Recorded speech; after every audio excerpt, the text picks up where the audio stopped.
Good morning. So last one. Mark Miller, our president, and John Billowitz, our board chair, have asked me to act as chairman of today's meeting. Our CFO, Jamal Baksh, will act as secretary of the meeting. Shirley Tom and Melissa Phillips of Computershare will act as the scrutineers and compute the votes of any polls that are taken at the meeting. We are conducting today's meeting as a hybrid meeting held virtually via live webcast and in person. Before we get started, I wanted to outline a few logistical items regarding the conduct of the meeting. We're starting with the formal AGM business for Constellation. Once the formal AGM business is completed, we will move on to our management presentations and our Q&A. Any questions regarding procedural matters or directly related to the motions before the meeting may be addressed during the formal part of this meeting. Otherwise, I ask that you please save your questions for the Q&A session to follow after the formal business to be conducted at this meeting has been fully completed.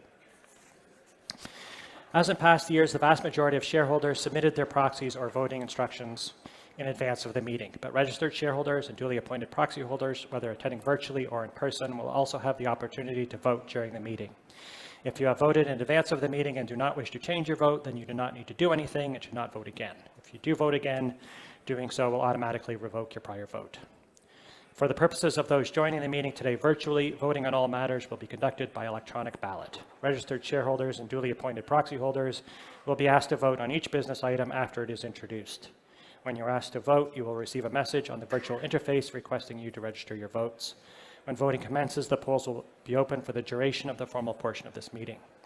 For those registered shareholders and duly appointed proxy holders joining the meeting today in person, voting on all matters will be conducted by ballot. The form of ballot includes each item of business being voted on. You will be provided with a few moments to complete your ballot with respect to each business item after it is introduced. We will now proceed with the formal portion of today's meeting.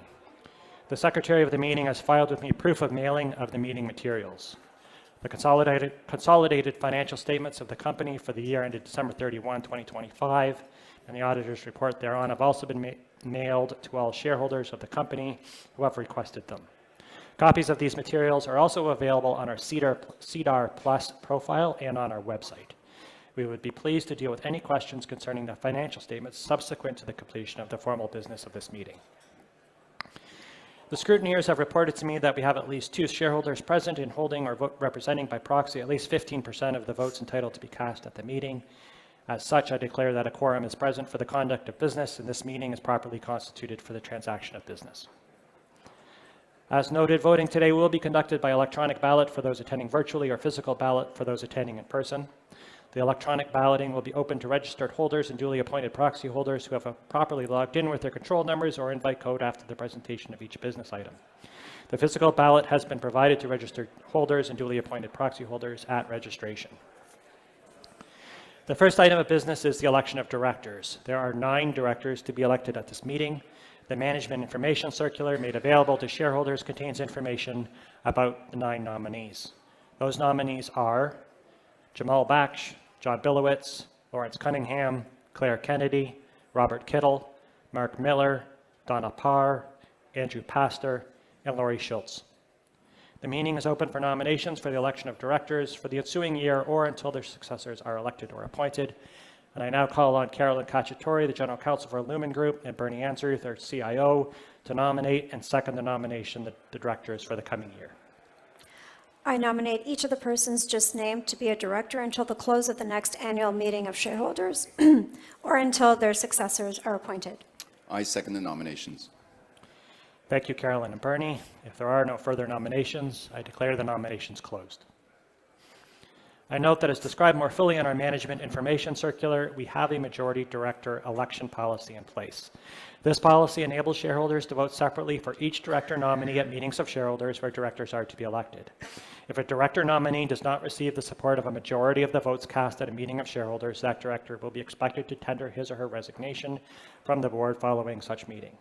The resignation will be effective upon acceptance by the board and will be disclosed via press release. For more information about our majority director election policy, please see our Management Information Circular. Voting is now open. I invite registered shareholders and duly appointed proxy holders to submit their vote. As I mentioned earlier, if you have already voted before the meeting, there is no need to do anything unless you would like to change your vote. Registered shareholders and duly appointed proxy holders who have properly logged into the virtual meeting with their control numbers or invite code and wish to vote online will be able to see on the screen the election of directors. Registered shareholders and duly appointed proxy holders attending the meeting in person have been given a ballot at registration. Would any shareholder or proxy holder attending the meeting in person who may require a ballot and was not provided one, please identify yourselves to the scrutineers. Please register your votes by selecting or marking with an X the for or withhold fields next to the name of each proposed director on the voting page for those voting virtually or on your ballot for those voting in person. Only persons nominated are eligible for election. Each shareholder or proxy holder voting by ballot in person should then sign and print his or her name on the ballot.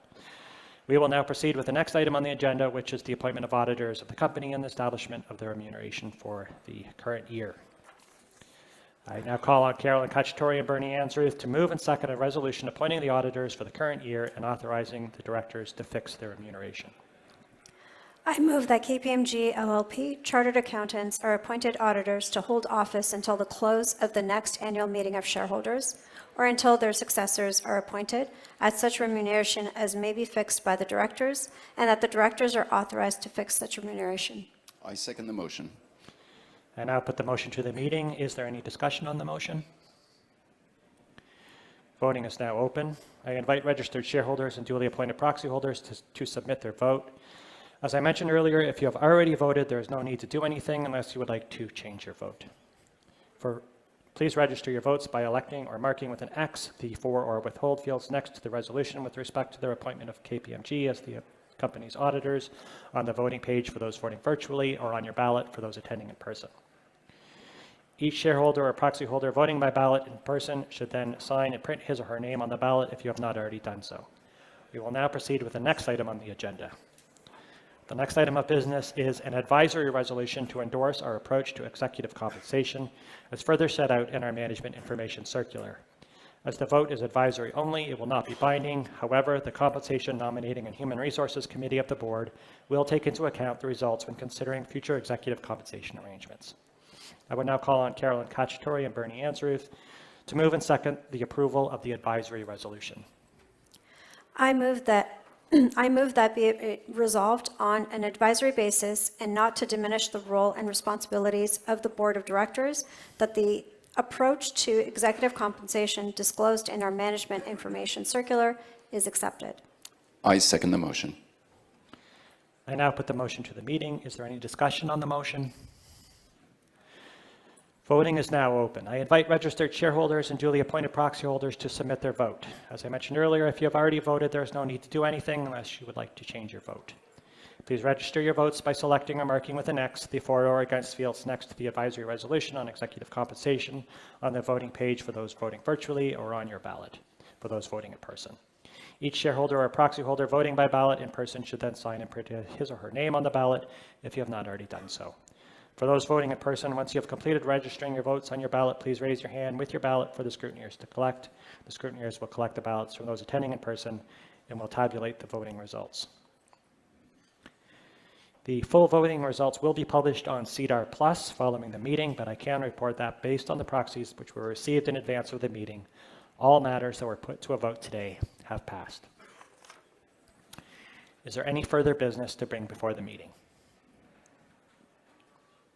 Can I have a motion to conclude the meeting? I move that the meeting be terminated. I second the motion. All those in favor, please signify by raising your right hand. Any contrary? I declare the resolution carried and the meeting is terminated. The formal agenda for this meeting is now completed. I would now like to call on Larry Cunningham to come up on stage to commence our management presentations. Thank you.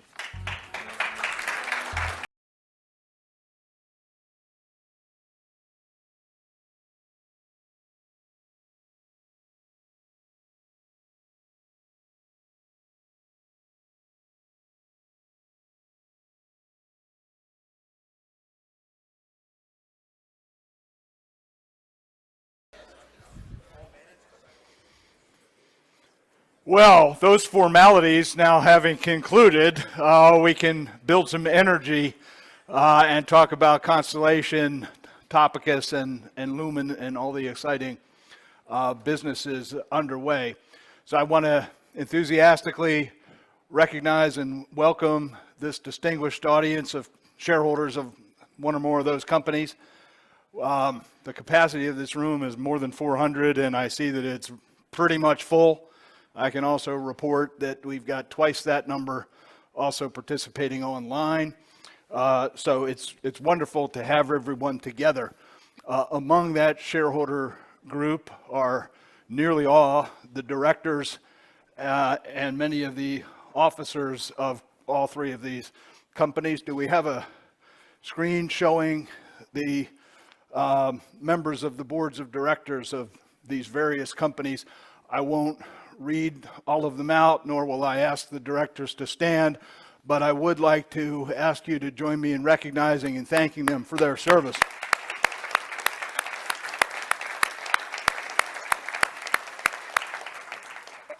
The meeting today is going to be energized, exciting, and informative, thanks to the wonderful questions that you have already submitted and that you will undoubtedly pose this morning. Management has prepared some very interesting and informative presentations with which we'll begin, followed by the Q&A, which will run from 10:30 to 1. But to set the stage for all of that, we want to recognize that Constellation is now 30 years old. It's been an amazing run, amazing journey, and we'd like to just take a few minutes to provide a presentation capturing some of that history. Enjoy.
What a run! What a 3 bloody good decades, as Mark Leonard might say. I don't know what your favorite figures or most important takeaways. I think that final screen on the left showing capital resources and no very limited leverage, but your takeaways may vary. And incidentally, the number of countries in that panel is just the number of countries where acquisitions were made. Constellation operates in pretty nearly every country in the world and will continue that impressive trajectory. So that's the history. Now to talk about the next steps, the coming decades, I'd like to ask you to join me in welcoming the president of Constellation Software, Mark Miller.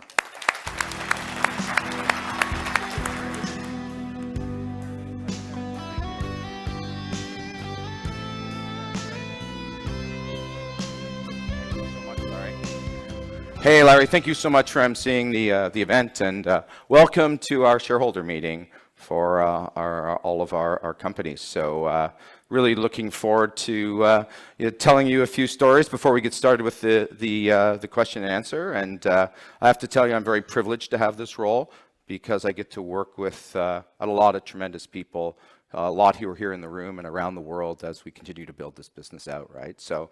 And we really are the sum of our parts, and I want to sort of show you that and demonstrate to you how much we care. I also want to thank Mark Leonard for his guidance and in bringing us through these last 3 decades. I've lived through them myself. I've been here for over 30 years, and we've always been on a perpetual journey of learning. And every day you learn something new.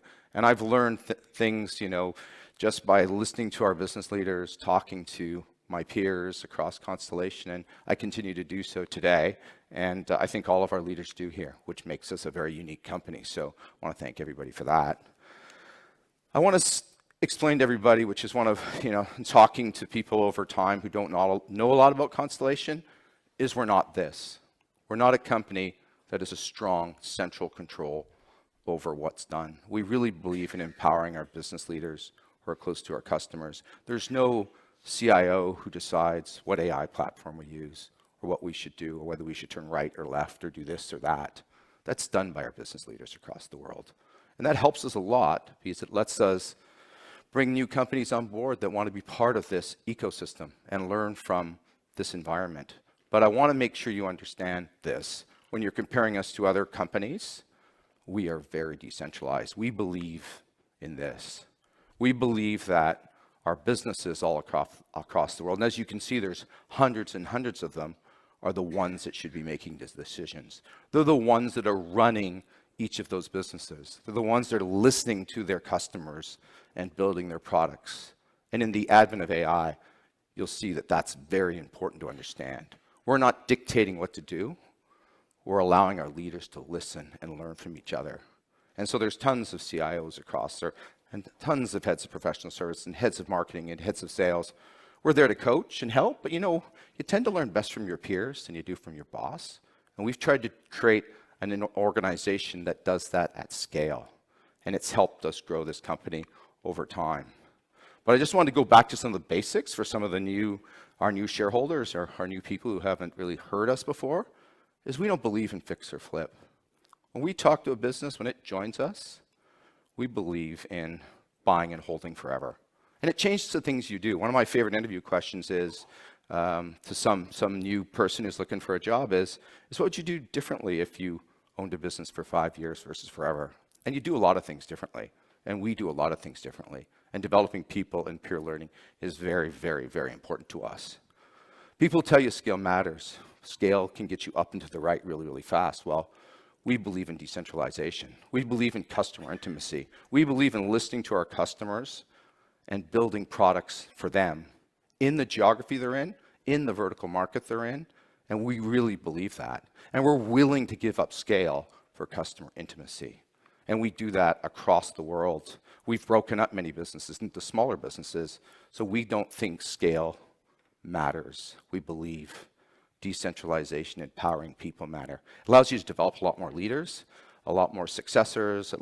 It just creates an environment that a lot more people can be included in. It's a very inclusive environment. So very important to me that.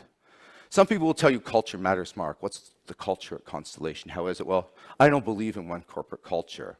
We believe in a culture of cultures. Even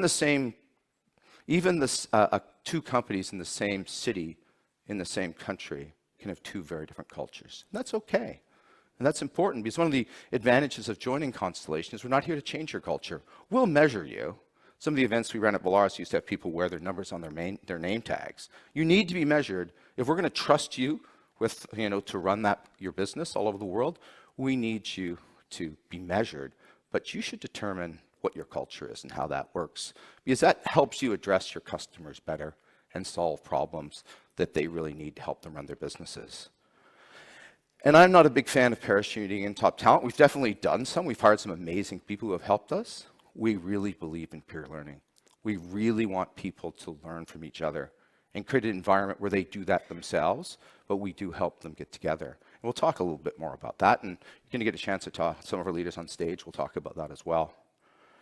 So this is what we've built, and I think we've done it very differently than most people would tell you to have done it. I don't think, if you look back at Constellation, I was part of the first acquisition in 1995.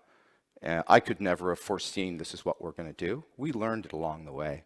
There's no way you could say, we probably thought we'd have fewer larger businesses maybe back then, but we've learned that having small businesses, and our businesses are small. A lot of them have dozens of people with, a few hundred customers, sometimes less, is the way to go. And it turns out, and I'm going to talk a little bit more about AI in a bit, it's actually positioned us very well to think about that, because we are there with the customers, helping them as they deal with changes in their businesses through time.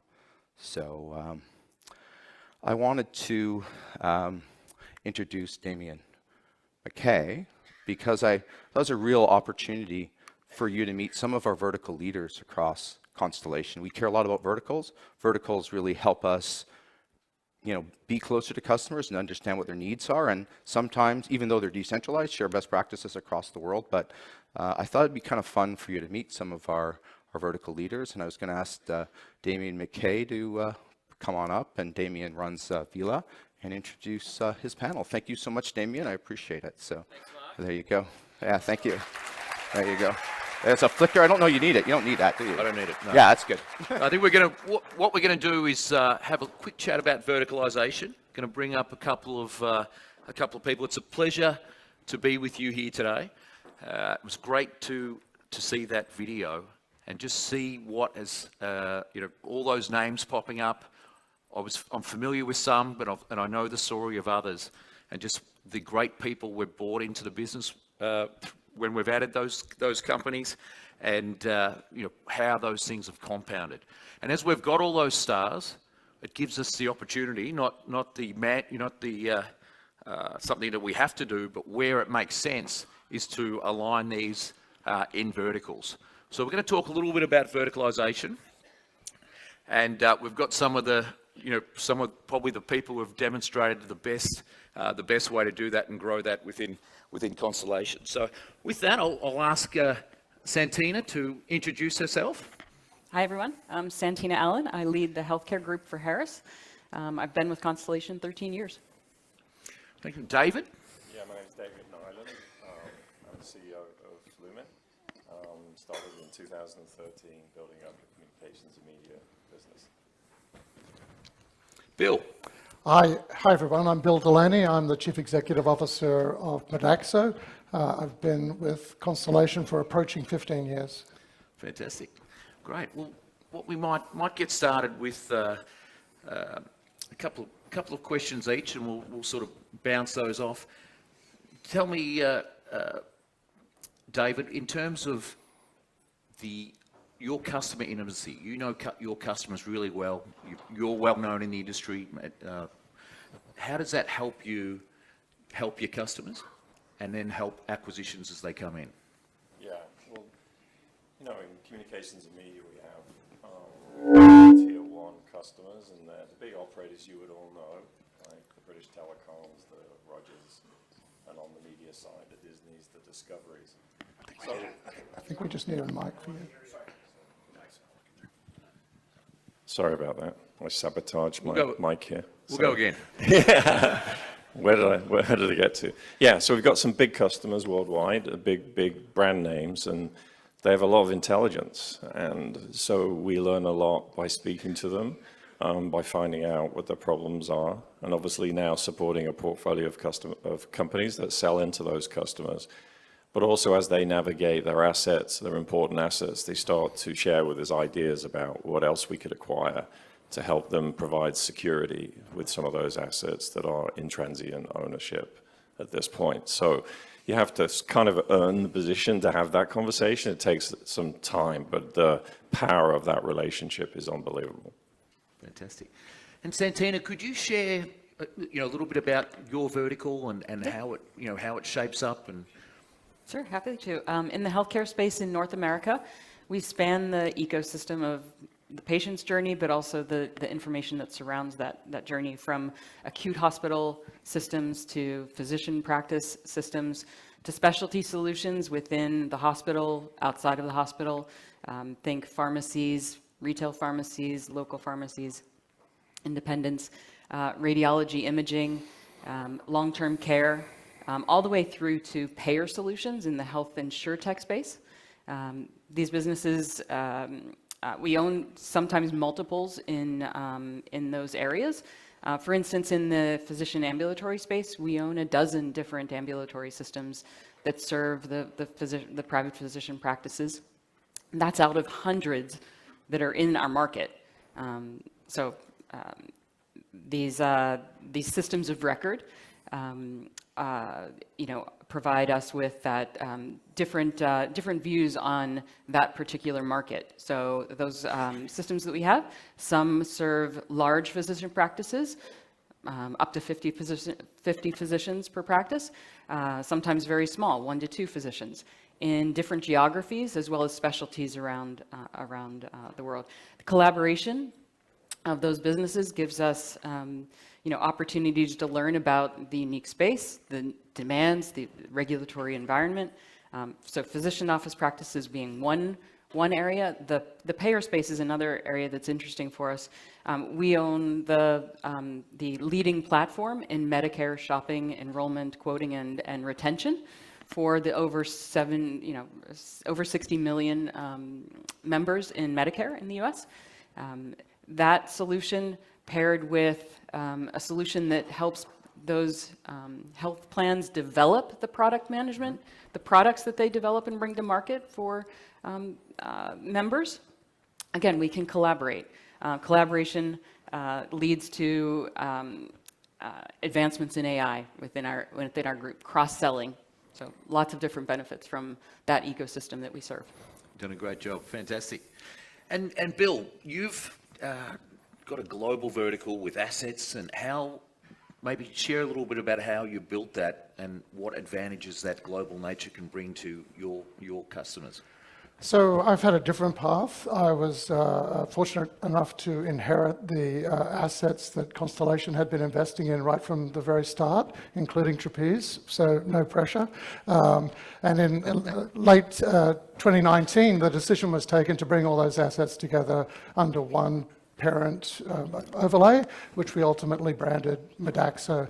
So Modaxo today is the operating group within Constellation that focuses on people mobility. And we cover every element of your journey, right? So you've all come here, you may have flown here, you may have come from another city by a train, you have traveled in a private vehicle, a train, a bus, a tram. Your kids are going to school on school buses. At times we have to carry you in ambulances.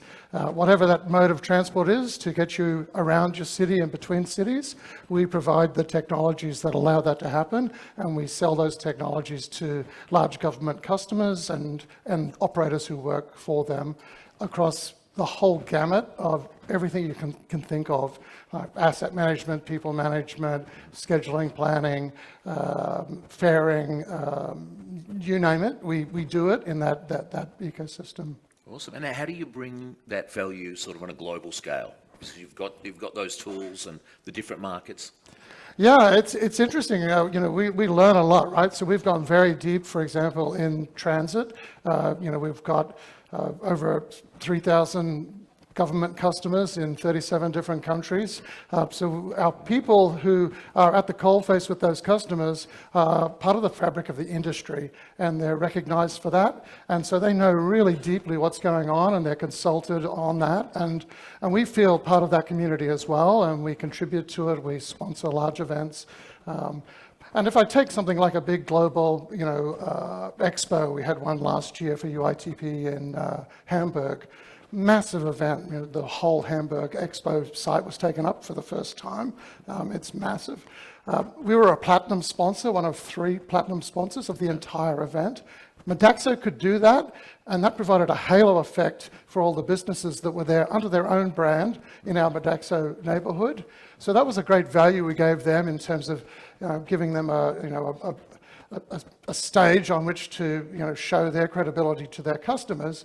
But at the same time, we conducted 100 M&A meetings at that event, right? Because we were there to meet our competitors, and we'd arranged to meet them ahead of time. So we use the Modaxo family and the Modaxo brand for both of those purposes. Yeah, it's very well known in the global market. It is now, right? It took a little bit of time to get there, and I know you've had the same journey with Lumen, David. But I think we're getting bankers and brokers, bringing deals to us now, particularly as we've shown that we can do quite large deals. Yeah.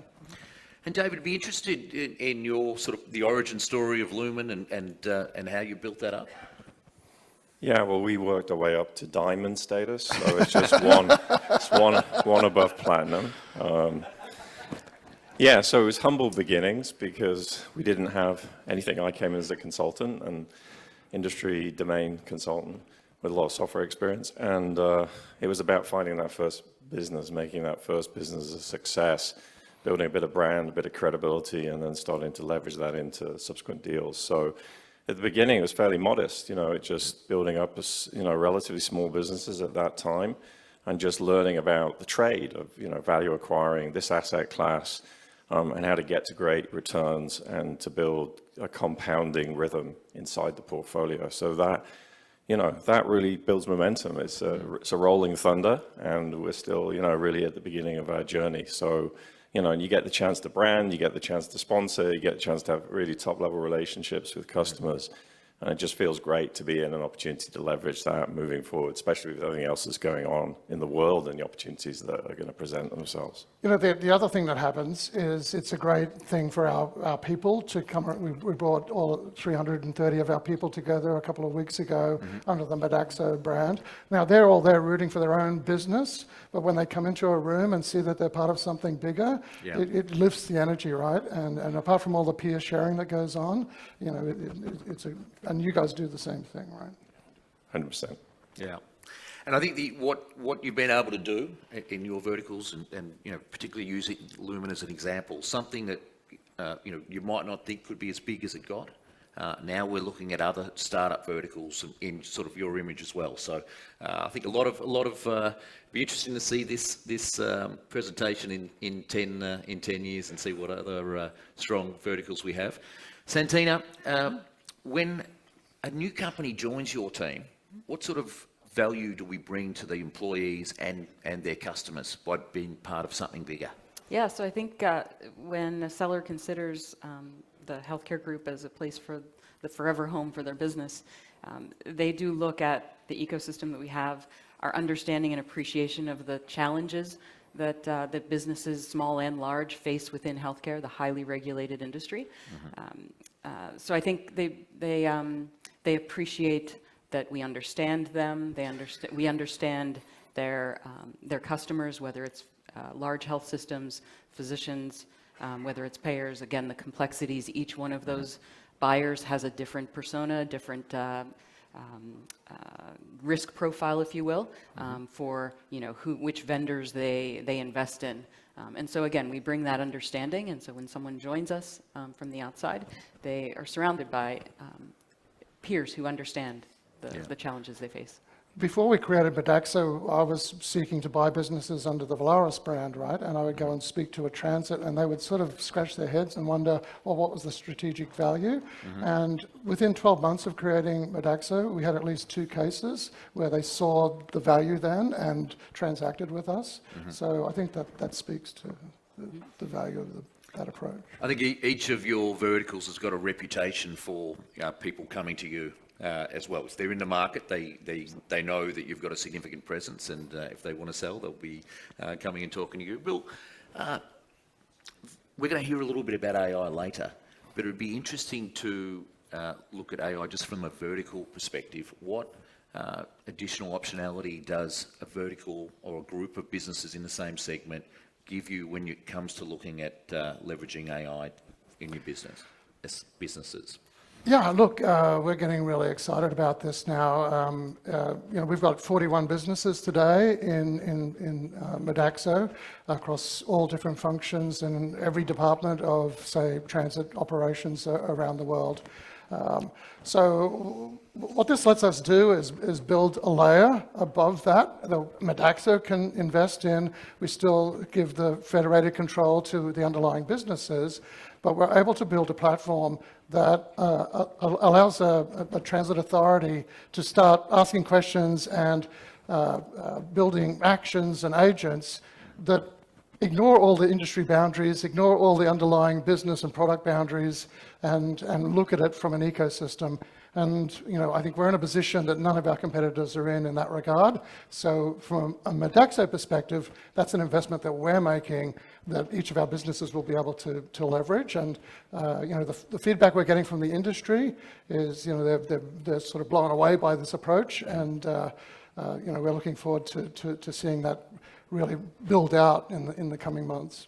And Santina, any thoughts on the same topic around how AI brings optionality to your customers within your vertical? Yeah, so we are the system of record for so many pieces of clinical data and data is the key to, if we understand the data, we understand the workflows, AI can only, we can bring extra value through that. I think, ambient listening may be an example in the healthcare space. If you've not been in a physician's office and had them ask you to turn on the ambient listening to listen passively to the conversation that they're having with you between the patient and the clinician. But that data is data we're capturing, right? And that data is valuable to improving the outcomes within the healthcare ecosystem. So, great. And David, when I've spoken to you in the past, you've got a great long-term vision for what you want to do with Lumen, 5, 10 years. Could you share what you can around, what you're building? Been purposely building to where you are?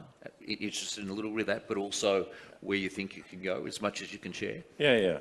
Well, you got to dream big, right? So when we were small, we said you're going to be $1 billion company. Everyone thought I'd been at the bar for too long, but we're within range of that objective. So within range of that, we set more long-term objectives that are equally mind-blowing. Projecting things out. So we really see there's really 3 strategic acquirers in our space, ultimately. And every other business in this industry is in a transient ownership position, whether it's a strategic, private equity, or even a founder-run businesses. But the final destination needs to be one of the 3 of us. And we're just the exciting, interesting alternative to a functional integration, synergy-based model. And customers really like our model. So they're going to steer these companies towards us over the next 5, 10, 15 years. And that really excites me about what size business we will ultimately build. And the adjacencies around our markets are very significant as well. So we're very, very excited about the future. Yeah. And Santina, for yourself, you've built something that's really large, but the market is so much larger. Yes. How do you see that vision panning out over the next 5+ years? I think we'll continue to be a great home for businesses that are critical to health outcomes in North America. They'll continue to find us a home that provides an understanding of what they need to do and what they need to accomplish. But that peer-to-peer learning that so many of us have talked about is the key to unlocking that additional value. Yeah. Great. And maybe, Bill, I know you're known to be a great developer of people and talent. How, maybe you could touch on some of the talent opportunities within the group, that as you're in a vertical and multiple businesses, independent businesses, but the ability to move around. Anything you'd want to share on how you develop talent, but also think of examples where people have been able to leverage something bigger within a vertical? Yeah, maybe just to follow on from that theme for a minute, Yeah. we set an equally ambitious goal when we set up Modaxo in 2020, and we decided that we wanted to touch 1 billion journeys every day by the end of the decade. Awesome. So as we sit here today, yesterday, tomorrow, we touched 640 million. So that's getting too close to a BHAG. So we just reset for 2035, and our new goal is to get to 2 billion journeys every day, right? And that's an amazing thing for our people. I say to our people, you can go home and tell your kids and your grandchildren that we touch hundreds of millions of journeys every day, and I think that's amazing. And that sort of speaks a little bit to the scale of what we do. And to do that, the biggest thing that's holding us back is the development of leaders. So we created and it's not so much, I think we've got good programs to build business unit leaders within a business. Where we were struggling was that step up into group leader roles and portfolio leaders, people becoming leaders of leaders. So we brought in some help, and we curated a leadership program around that. It's much more around the soft skills that people need to learn, because you've got to learn how to lead through influence, and you need to take a really different strategic mindset. So we invest heavily in that. I just have to challenge you there, Bill. I think you're a known sandbagger. 2 billion journeys. I think we could lift the bar there, but that's maybe on their internal decks. Well, I'm also a fisherman, right? So the fish gets bigger every time I tell the story. So. Fantastic. Any other comments people like to make on just how you've been able to leverage talent or grow talent within a vertical? Yeah, I mean, so it's number one most important thing, right? Well, customers may be your number one, but it's joint number one is developing talent so we can scale. You just don't scale unless you've got an ongoing active talent management process and you're harvesting talent. So you think about putting crops in a field, it takes a certain amount of time. So we've got to throw a lot of world-class fertilizer on that field so we can get that talent, that harvested quicker and quicker and quicker as we scale. And that's really a core competency of a compounding this asset class, is just getting the talent where you need it to be 1 year ahead of when you need it. And that's just a constant focus. The one thing I tell my people is the only thing that's going to hold you back, because we've got such strong growth, is if you don't have somebody ready to take over your role. And that's a really big mindset change for people, that when they're recruiting people, they really need to bring in really strong contenders who are capable of stepping up into their role. And I think that's been a really critical approach to take. It goes back to the enduring business, right? Again, we have to have the leaders who are at the table when we're not there the next round. Yeah, fantastic. Well, I mean, we've got the capital, there's so many opportunities out there we can go after. We do need to make sure we've got the talent, and then I think we don't have to always organise in a vertical, but when we do, it also adds some extra compounding power in there as well. Well, with that, I'd like to thank you for your contributions, not only obviously today, but what each of you have built in your verticals, and the foundation you've set up. Again, really looking forward to seeing how that's going to look over the next decade. And with that, I'll hand back to Mark. Thank you very much. Thank you.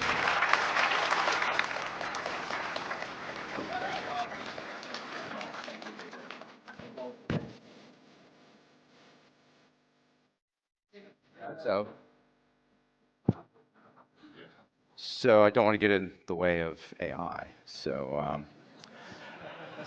yeah.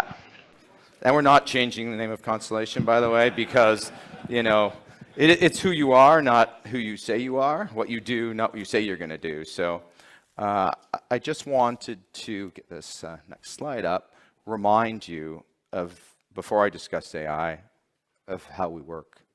It isn't, myself picking up the phone and telling someone that this is how we're going to do it. It's letting each of these leaders in each of these businesses think about it. And also, when you're thinking about in a forever time frame. You're thinking about buying and holding forever. Remember I said that was always a fun question to interview. You know, you want to think about these things because your customers and your employees are thinking like that. They want to know what you're going to do to help them. So we really structured our organization to manage change, whether it's been through, well, we've gone through Y2K, you know, we've gone through mobile computing, we've gone through SaaS, we've lived through multiple technology changes, and it isn't because we've had a directive from Constellation headquarters as to what to do.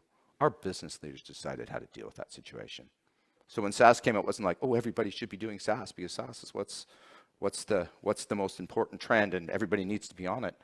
And you better do that or else. We're not doing it that way. We're allowing our leaders to learn, but we're creating an environment. Let's see if it flips. There we go. So where our leaders are learning. I mean, Bill talked about an event in Copenhagen. There are learning events going on continuously across Constellation, not just about AI.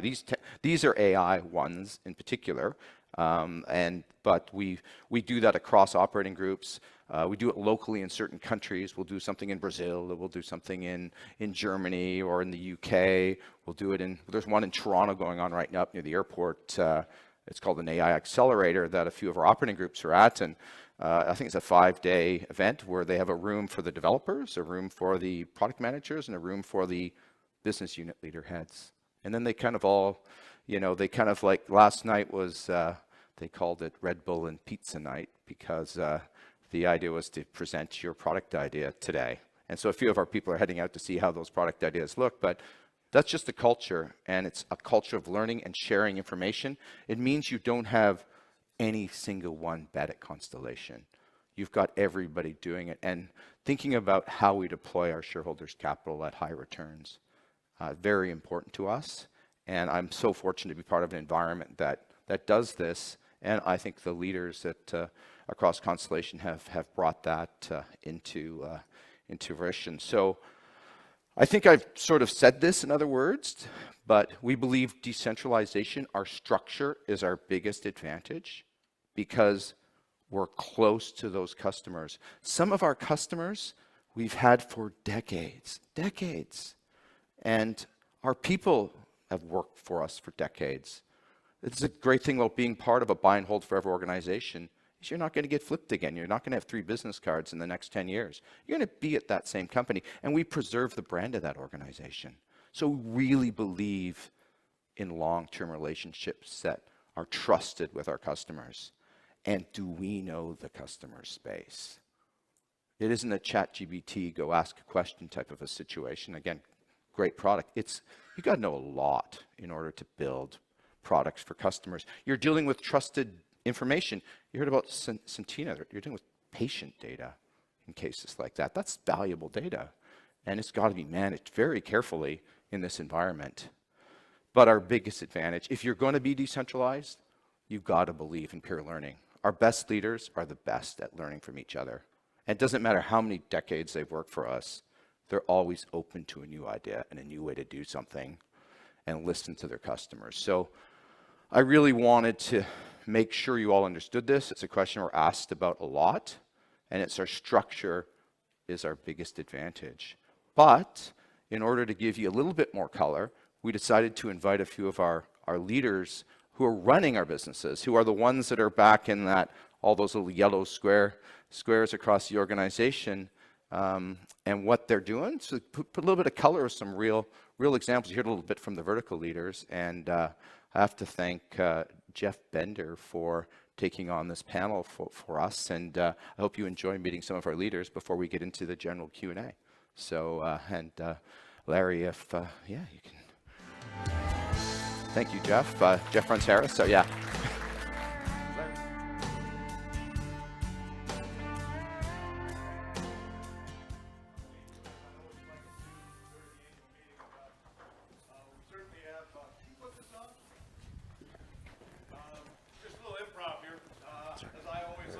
At these annual meetings I have for the past 8 years anyway, I have a running tally of how many are in attendance. The room is filled up to capacity here in town, so about 450 sitting here live.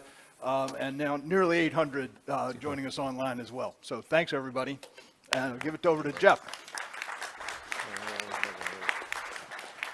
Thank you, Larry, for that update, and Mark. So as Mark mentioned, I'm Jeff Bender. I'm responsible for the Harris Operating Group.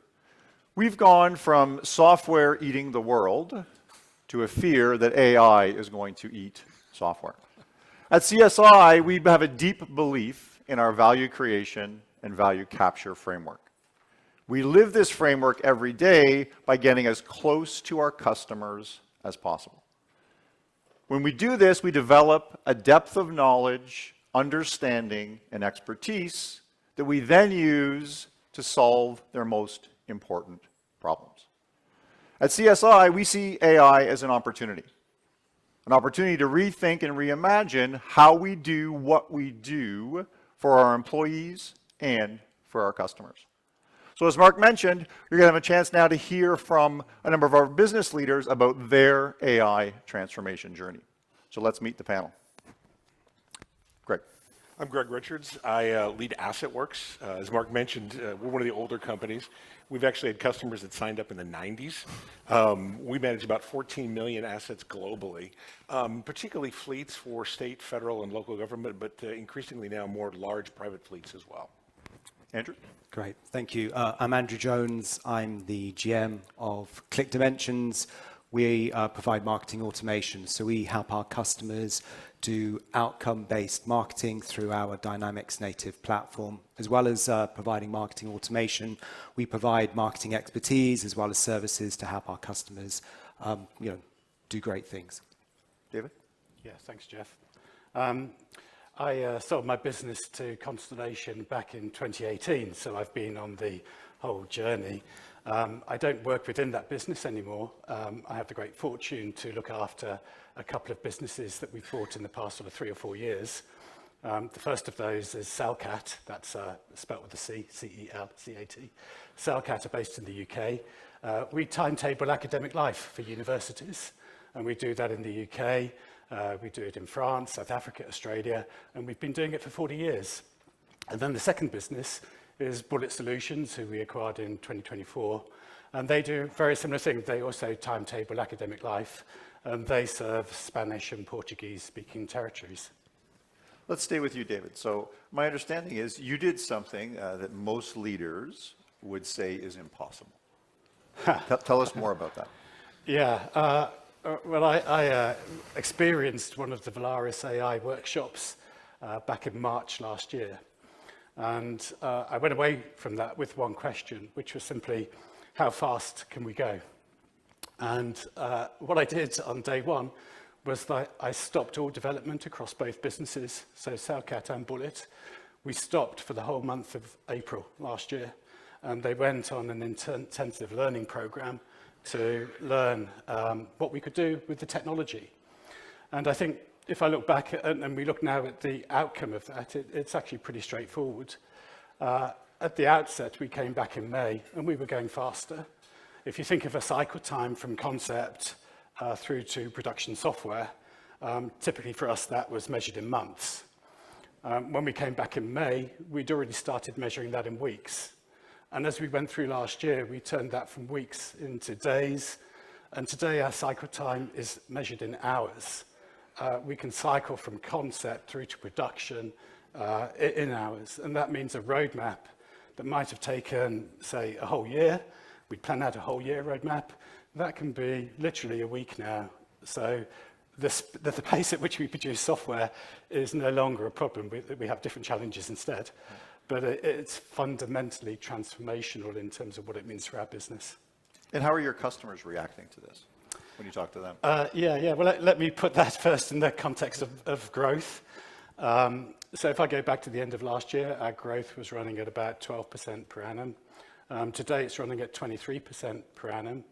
Our vision is that we'll double our revenues by 2029. I think I've also been told I'm sandbagging on that. The interesting thing there is that growth, it's not driven by going faster. It's driven by us asking a totally different question. And that is, if we can go 50 times faster, then what does that look like for our customers? So what does 50 times faster look like for our customers? And for us, that meant we've literally rebuilt our product from scratch. We've, in effect, reimagined what a new category of product might be. If you think about our old product, it was a system of record. You know, you created, read, updated, deleted data. Our new product is a system of action. It thinks, it predicts, it gives you insights. It does really clever stuff for you. So that creates a huge value for our customers, and with value comes new price points, doesn't it? And with that, we are driving growth, and we're seeing the results of that already. Thank you. Andrew, so most people start with product when they think of what's possible with, with AI. That's not where you chose to start. Why? Well, we did. So we went to one of the Constellation peer sessions back in May last year, so exactly a year ago, and we were really educated about what the possibilities were with AI. So Click Dimensions, we're in marketing, which has the opportunity as well as the negative side of being one of the first areas that is affected by AI. It's really being aggressively attacked, but I think if you can get through it, then it creates fantastic companies. So we wanted to look at our product in a very different way. You know, Click Dimensions is a horizontal marketing automation platform, and we wanted to create something which was vertical.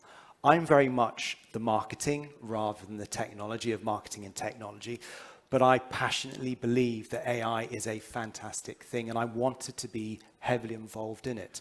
My background is very much in business transformation, and I wanted to see if there was a way that we could incorporate AI to transform businesses. You have a lot of chat agents out there, and a lot of those chat agents, they are designed to identify problems, but not resolve problems. We had an incumbent ticketing system that effectively did that. And I challenged myself and a handful of people to go away and see if we could find a way of improving that, actually change this chat mechanism to being a problem resolution system. So that was our challenge. The great thing about Constellation as well, as you see, there's 1,500 companies. You have lots of people that you can have discussions with to actually find solutions. We spoke to a lot of very large technology companies.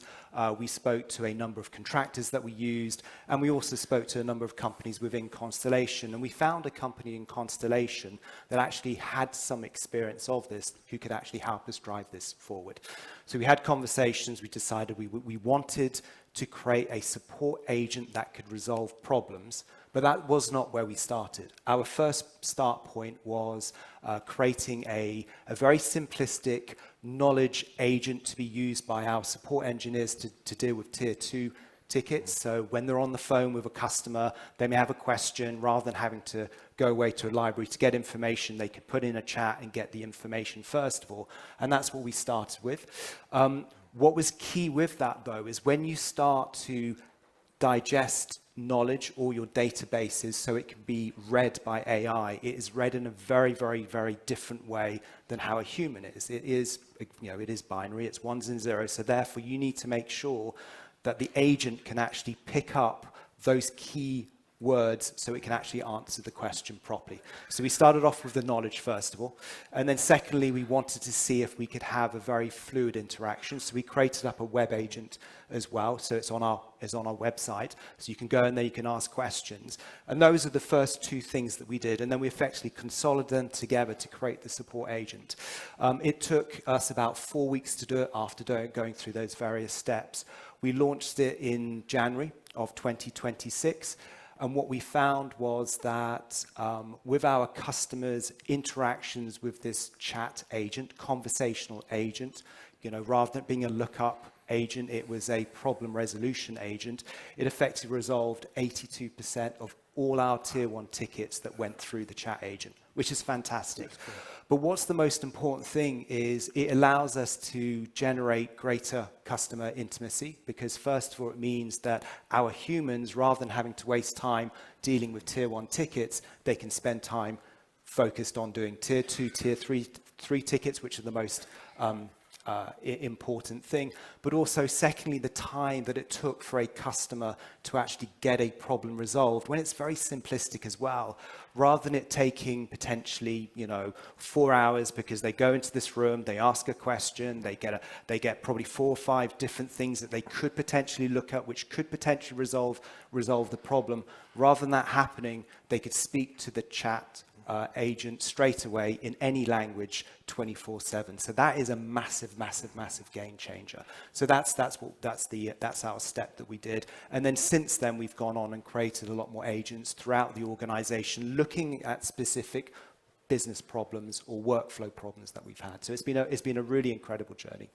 Now, somebody told me that you name all of these agents.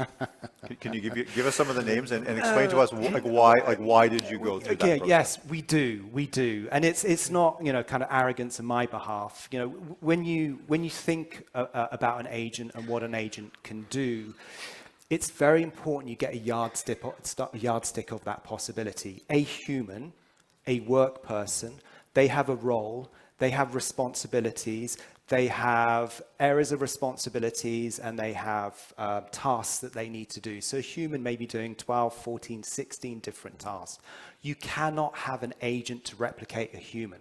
An agent can take away one of those tasks. So if you want to have an agent to be able to take all these roles, you would need a lot of them. And rather than having support agent number 1 and support agent number 2 and support agent number 3, we decided to name them. So that was the first thing, was just kind of the number of agents that you would need to have set up.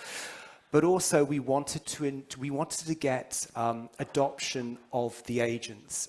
In my background, I've done offshoring, set up technology organizations in India, finance organizations in India, a video conferencing business in Malaysia. And when that happens, there's always an element of question from the employees about stuff that has been offshored. So I wanted to make sure that there was that accountability set up there with people being able to see it and adopt the agent. So yes, we gave all the agents names. They all have a Teams account. So rather than you having to go to some web page or try to find it, you Teams them. You communicate with them exactly as you would with anyone else within Click Dimensions. And I think that's the most important thing. The other thing is as well is by giving the agents names, you also have a human who's a manager of them. Because again, this is really vital when you set up agents, is if you set up an agent and you leave it to its own devices, it will go off, and over a period of time, it will go on a tangent. You need to have a human manager who manages those agents all the time. So by giving them a name and managing it, that's the way we moved forward with it. And again, also they're in our organizational chart as well. So we've got absolute transparency about where we have the agents, and that's really driven things forward. Where we've now evolved is we've set up agents. We just wanted to experiment, set up agents. Where we're now going is we're taking the next step, which is creating an AI-aligned department, which means that rather than having humans with a sprinkling of agents to try to improve certain tasks and responsibilities with it, we've actually taken a very different way. We've taken a step back and we said, if we did this from a agentic point of view, how would we set it up as an agent and where would we sprinkle in the humans? And the whole objective there is to get the efficiencies, to give the greatest experience to our customers, and allowing our humans to spend the most time with our customers as well, to understand the problems, to move things forward. So that was the reason why. But it's working. It's a great example of, I think, this concept of rethinking and reimagining what you do, not just incrementally improving it. Greg, not to leave you till the end. Again, someone told me that you like to break things. So you've spoken to my wife. Well, we don't break things indiscriminately, right? But so as has been mentioned before, Constellation gives us this enormous opportunity to network with our peers, learn new things. I was at a seminar about 18 months ago, and we could see what was going on with AI, and obviously the concern is that there are 3 kids in a garage who are going to come disrupt our whole business. And my thought was, well, why don't we go disrupt our whole business? So got some people together, and I said, hey, we're going to buy all the tools, we're going to do AI, go forth and innovate. And I think this is the part where I'm supposed to tell you that I'm brilliant and we delivered a ton of innovation. I'm not, and we didn't. But the great thing about being part of Constellation is this enormous resource body of peers and mentors that you can talk to. And one of the AI mentors in the organization said, Greg, you got to break something, right? Because it turns out for some subset of employees, AI is kind of an existential crisis. If you built your life around writing really elegant code, the transition to managing agents to write the code is a hard process, Agreed. right? So as a leader, I said, okay, look, I'm going to go find 3 people in the organization who are early adopters. I'm going to pull them out of their day jobs, and I'm going to give them a really hard business problem. And in this case, we really needed to modernize our UI. And I said, look, the current estimate using traditional processes is this will take about 18 months and probably require 10 people. I'm giving you 3 people, and by the way, our user conference is in 3 months. And they did it. It worked really well. Interesting. So as this was going on, we started to think, if we can make our processes this much more efficient, what can we do with our customers? So we started having it, and again, it's been mentioned before, this deep domain expertise, right? Really understanding what our customers do and how they use our products, right? So we spent a lot of time with customers saying, what are the things that you do that are really difficult to take a long amount of time? And I was meeting with one customer, and they actually set a stopwatch.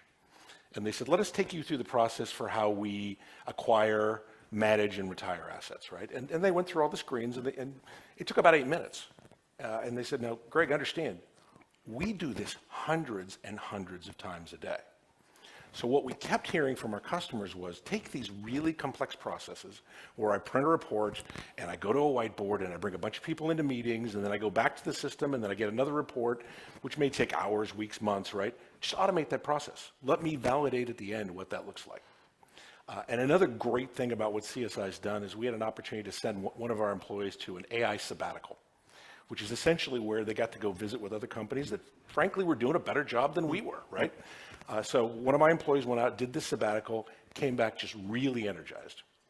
I was able to build a core team around him, and as Mark mentioned, we've been doing these AI accelerators. There's actually one going on at the airport right now. There was one in Denver back in February, and we were able to send a team to say, okay, look, here's what our customers have asked for in terms of radical improvement of processes and really substantial improvement in how we do our jobs and how we be more efficient. By the way, it's now February. The user conference is still at the end of March. I need a working prototype by that event. Yeah. So we had the team go to this event, start off cold. We brought in developers, product managers, and even somebody from sales. 4 days at this event, and they emerged with a working prototype. And we took it to our customers. And what was amazing is, again, because we really understood how our customers use our products and what their pain points were, when we took it to the user conference, the reaction was overwhelming. In fact, the product lead sort of had groupies at the user conference that kind of followed him around, right, asking more questions. And probably the biggest proof point is when we presented this as a product to one of our customers, it effectively doubled their investment with us. I think we were talking about this last night, weren't we? Yeah. One of the things that we've done very well is that we've carved out focus time for our teams. And this isn't stuff that you can do at the same time as the day job, really is it? can't, no. And we've all experienced that. And actually sticking the guys in the broom cupboard for a few weeks and saying, here's a project, get on and do it, and don't worry about everything else. That's been key to making this happen at pace. And what was your customer reaction? I just want to finish up. The customer reaction when you doubled the amount that they spend with us per year. You know, I'm not sure I'm supposed to admit this in this meeting, but they agreed a little too fast. I think we underpriced it. I think you did for sure. Yeah, I think you did. Now, so again, I just wanted for those in the audience, this, Mark's talked about it. I think actually the Verticalization Panel talked about it. We're talking about it. When Mark says that we're different and we do things differently, when this peer learning and peer sharing and this customer intimacy, sitting with a customer and being understand what this process is and how they do it, they only invite us in because of the value that we bring and the relationship that spans decades that we've built with them, right? The trust that we have with them. And these are, you can call them intangible, but they're very strong determinants, I think, of where we're going to be able to continue to move with our solutions, in this case leveraging AI, but just generally in terms of how we interact with our customers. So the last piece I wanted to sort of talk about was, let's call it the human change element, right? The impact element. AI is more about people change than it is just about technology. And you talk about stopping people doing their day jobs, picking people out, locking them in a closet, sending them to all of this training. As business unit leaders, like, how are you dealing with this reality of this probably one of the biggest changes that we've actually seen, one might say ever? Yeah. Well, I think it's architectural from the business perspective. The problem of pace of software development isn't the challenge anymore. For us, if we look at go-to-market, then think about this. We have 300 customers across the globe that use our software. We have a deep level of trust, a warm relationship with these customers. We don't have to go and find them. We don't have to persuade them. We can go and have a meeting with them anytime we want. And from a go-to-market perspective, that's the ultimate leverage that we have that our competitors don't. We can walk into the room and have the conversation. So our challenge today, and what I'm currently working on the team with, is that if we can transform our customers at this to this degree and at this pace, how do we do that at scale? We're not used to doing that. We've had to rebuild our sales team. So our sales team is, over the past 12 months, been rebuilt. We're doing the same with our services team. We're rebuilding that. But I've also given them the challenge. They currently take about 6 months to take a customer from order to go live. The challenge they have today that they're working on, we have a plan, is to reduce that not from 6 months to 6 weeks, but to reduce it to 6 days. If I can get them from 6 months down to 6 days, then we can go at scale out to market with those relationships that we have today. And that's huge leverage, isn't it? Those warm relationships, that decades of conversations in many cases. No, for sure. Andrew, what's your thought? Yeah, I think that from a slightly different angle, I mean, AI technology, yes, it has a massive accelerator on that. I think when you're talking about the workplace, the culture, the design, the evolution of how it's going to be, I very simplistically think that AI will take away and do all the boring stuff. It's going to be all the mundane business processes that are absolutely necessary, but are probably parts of the jobs that most people don't really want to do. So what you'll do is you will enable your staff to be able to evolve and develop and become, rather than a tier 1 support person, they become a tier 2 or tier 3. So I think that's definitely an evolution that will take place. But I think also the way I see AI as well is it's a great magnifier. If you know stuff, you will become better. If you don't know stuff, you will be found out very quickly. And I think that's the whole Constellation advantage as well, is we do have that customer intimacy. We do understand our customers, and therefore we can give them advice about how they could potentially improve as customers, because we have deep knowledge about the vertical industries that we're in. And therefore I feel that our ability to double down on that, generate more salespeople, be more focused on the relationship side as well, is going to allow us to evolve. So AI will take away a lot of the mundane stuff. There'll be more interesting roles and more opportunities for us to create more salespeople to be able to have greater conversations with our customers, ergo grow, ergo grows. I think that will be how we evolve. It'd be a much more interesting environment to be. And maybe we go to a 4-day week, I don't know, but that sounds right.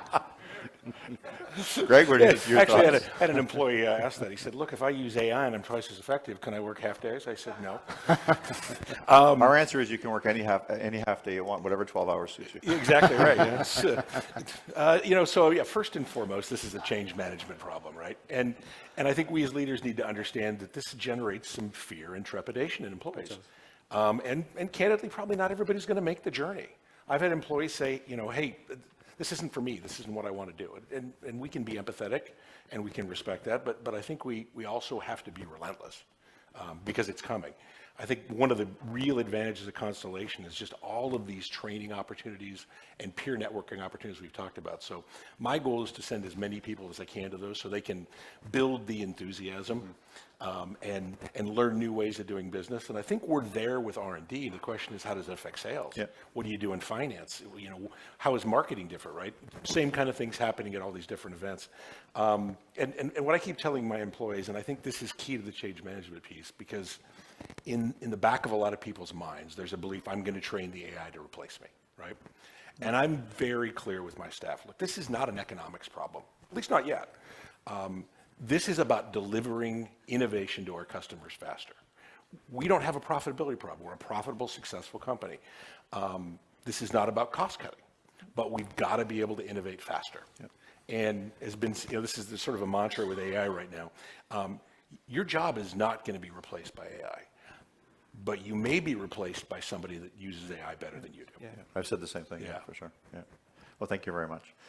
I think Mark and I were talking a little while ago, and I think we've always had a tremendous sharing culture across Constellation. We all run events. We all invite each other to our various events. But when it comes to AI, the quantum leap that we've now taken in terms of the quantum of sharing, not just inviting each other to each other's events, but actually sharing learnings and discoveries from business to business to business is at a level that I've not seen before, which I think is absolutely fantastic. It's been awesome, hasn't it? And exciting. It really is. Yeah. It really is. So what you've heard from our panel reinforces our belief in customer intimacy. And this is really, I talked about our belief in this value creation and value capture concept. This is what it looks like in the hands of great leaders. So please join me in thanking Greg, Andrew, and David. Thank you, guys. Thank you, sir.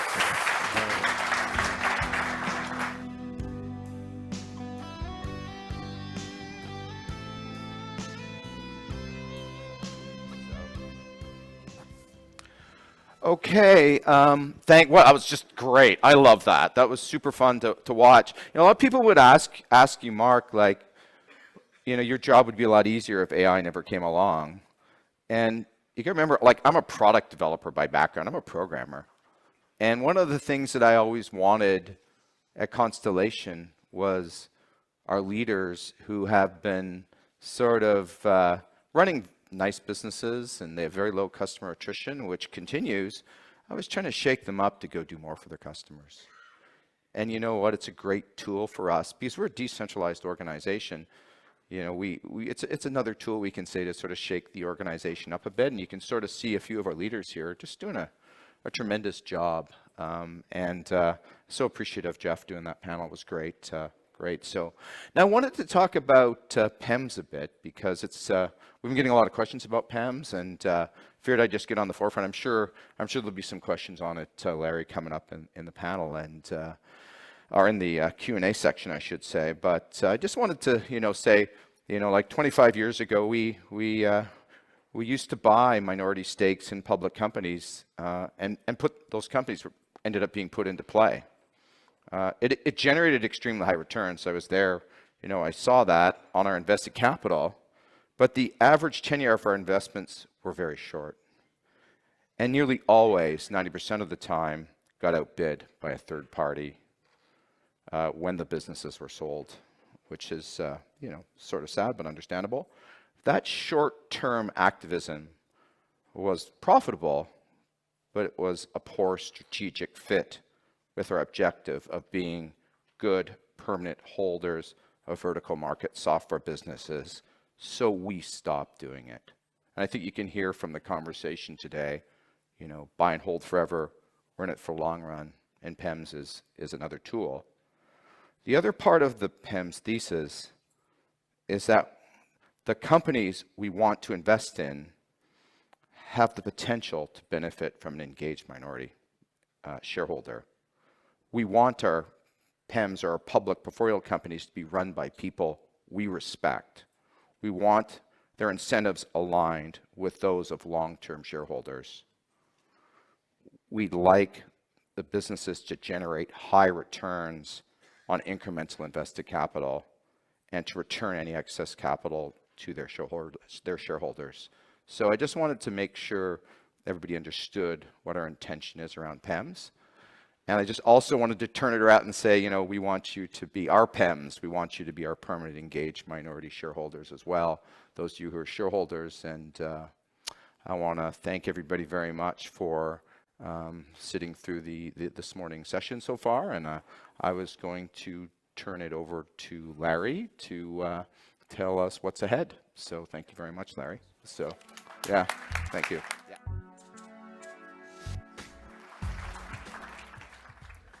Well, I just want to echo the remarks that Jeff Bender expressed around the culture or culture of cultures across Constellation. I've been studying the company and its culture of cultures for a decade, and I share Jeff's sense that it's more valuable than ever, and there's more cross-collaboration and cross-learnings. So I want to echo the appreciation for Santina, David, Bill, Damien, Jeff, Greg, Andrew, and David. Those are 10 of the 1,500 leaders around here who are all energetic visionaries. So I want to applaud that leadership. We will take a break now. The next major event will be the shareholder Q&A. We'll start that exactly at 10:30. We'll be joined by most of the leading managers. We'll have a panel of 11 fielding questions that you all have submitted, that our panel of questioners, myself and Will Pan from Rain Kniff and Howard Loon from Fiera, received some 125 questions from you, all outstanding questions. We synthesized them, collated them, organized them by topic, and we'll pose them serially here on the panel. Since we're live this year, obviously, we'll also have mics stationed in the room and invite shareholders attending in person to pose questions as well at various intervals that we'll signal. As I've bragged about, we have nearly 1,000 people online as well today, so they're invited to type in questions. We've already gotten a few, and Will, Howard, and I will try to weave those in as best we can too. So looking forward to that Q&A. We'll take a break now. It's about 10, so we'll have an opportunity to network and have informal conversations. But please come back a little ahead at 10:30 so we can start promptly, and we'll run that session straight up till 1 o'clock lunchtime. Thanks very much.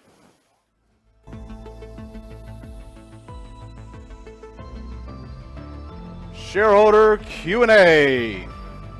We want to thank you very much again for submitting such thoughtful and provocative, in some cases, questions. Will, Howard, and I have been playing this role for 7 years now. I thought the questions were particularly good. I don't know if you guys had an impression. Excellent. High quality. So thank you very much for that. And it's neat to return in person after 7 years of online only. And so it'd be wonderful to have an opportunity to take questions from the audience live. We got 2 mics there. We'll have a few different opportunities. We're not just saving the audience questions, for the end.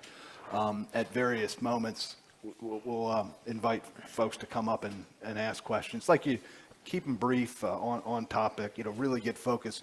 You got 11 supremely talented leaders from across Constellation here who are prepared to discuss our questions. Again, you submitted them. I don't think any of us made up any questions. Will might have, or Howard might have made up 1 or 2. So to get started, may I please invite the panelists to just introduce themselves. Half of them were already on the stage this morning, but nevertheless, it'd be nice to just by name and enroll at Constellation. Mark, we could start with you, not that it's not necessary at this point. But Mark Miller, President of Constellation Software. Yeah, thank you, Larry. And I just wanted to just quickly point out that we haven't received any of the questions, the management team here, that a few Jamal got that were required calculations because we didn't want him to bring his calculator on stage.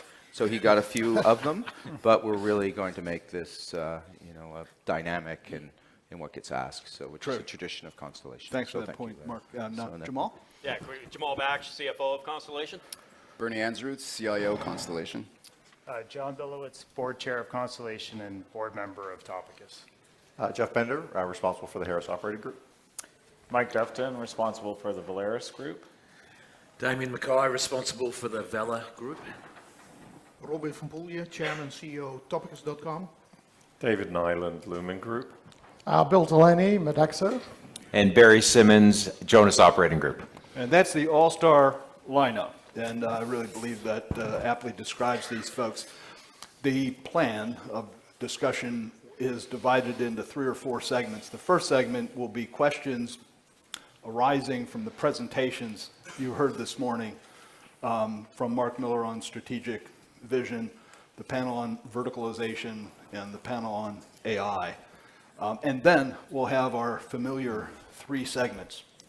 First on operations, second on M&A, third on governance.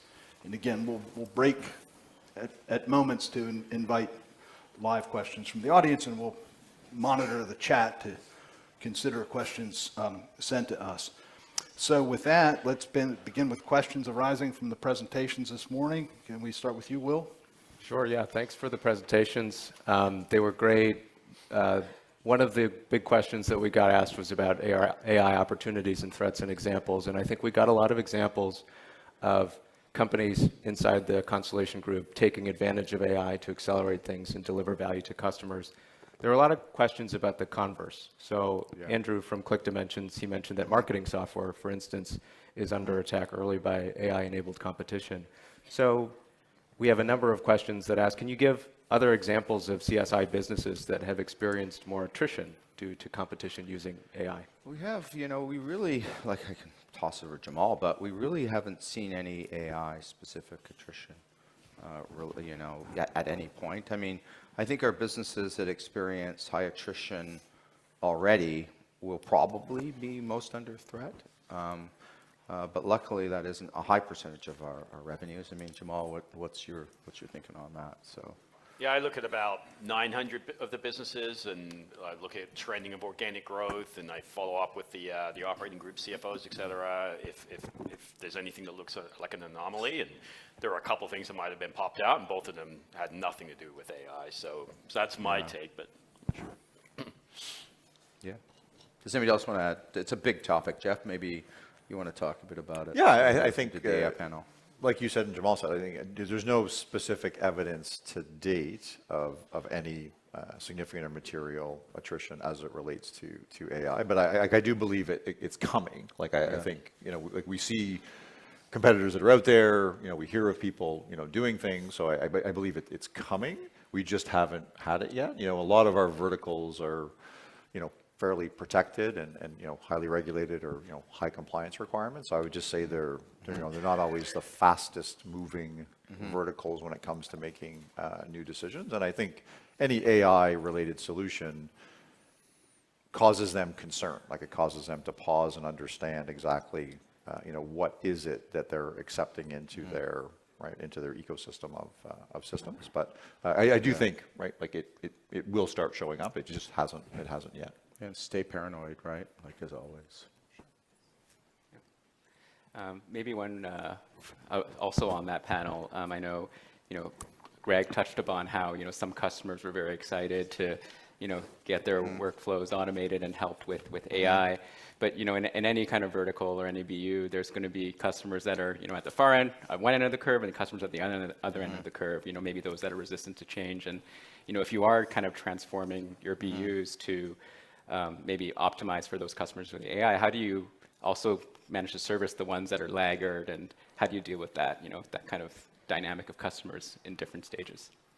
Well, from an AI perspective, again, as a developer, I really, because as we talked about having our relationships across the world, across all of our customers, I look particularly for those laggard customers, which are generally the attrition rates are very low with the laggard customers. So even they're very hard to capture as new customers if a competitor has one of those customers. So my hope would be we would use AI to expand our presence inside that customer by adding more functionality, which I would think, as far as the the customers that are adopting it very quickly, I don't think we've seen a lot of that yet, other than hoping to add functionality. I think, for example, Andrew was up talking about Click Dimensions. That's in a marketing space, which is a bit more horizontal than our average businesses. And when you're in and it's a very high attrition business by nature. So when you're in a business like that,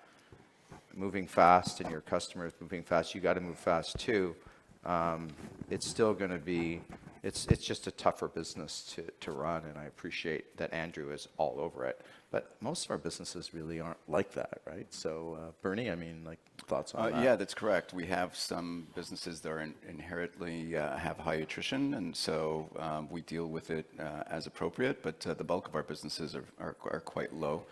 And the spectrum of customers that want to adopt AI versus those that don't, I mean, we'll take care of them equally. It's just a matter of serving them with what they feel they need to run their businesses more efficiently. Changing user interface is a big deal for a lot of our customers. Like, they don't want you to change their workflows, their user interface, in many cases, right? Which, means you could come along with a neat, snazzy new solution, but if it's working, it's a small percentage of their operating cost for what we do for them. They just want to make sure it works, it's secure, their data is protected, and it gets done what it needs to do, which is what most of our businesses deal with, right? I mean, does anybody want any to that? Yeah. Mike? Yeah, sorry. Yeah, I would say, I think it's really important to understand that when we're out talking to customers, we're not out talking to customers about AI per se, right? Like, most of the engagement with a client is you're talking to the business users and you're still focused on what is that business problem we're trying to solve. So if AI ultimately is embedded in the solution, that's not the opening conversation, because the pace of technology, particularly as it relates to AI, is moving very quickly. And we're often engaging with clients that are not necessarily even familiar with AI. So I think when we're out dialoguing, we begin the dialogue with, what is the business challenge? How do we think we can make you more efficient?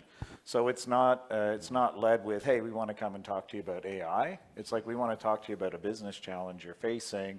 Does this seem of interest to you? And as the conversation progresses, we would certainly share with the customer where we think AI could benefit them in that overall solution. But it isn't we have this cool new AI thing we have, do you want to buy it? It's much more of a longer term conversation based on how we've been working with that client for years or decades. Yeah, so if I think about businesses across the board, you lose customers for sort of four ways. You lose them because they go out of business, which happens in some industries. They get acquired by a larger customer, and so hopefully it's our customer.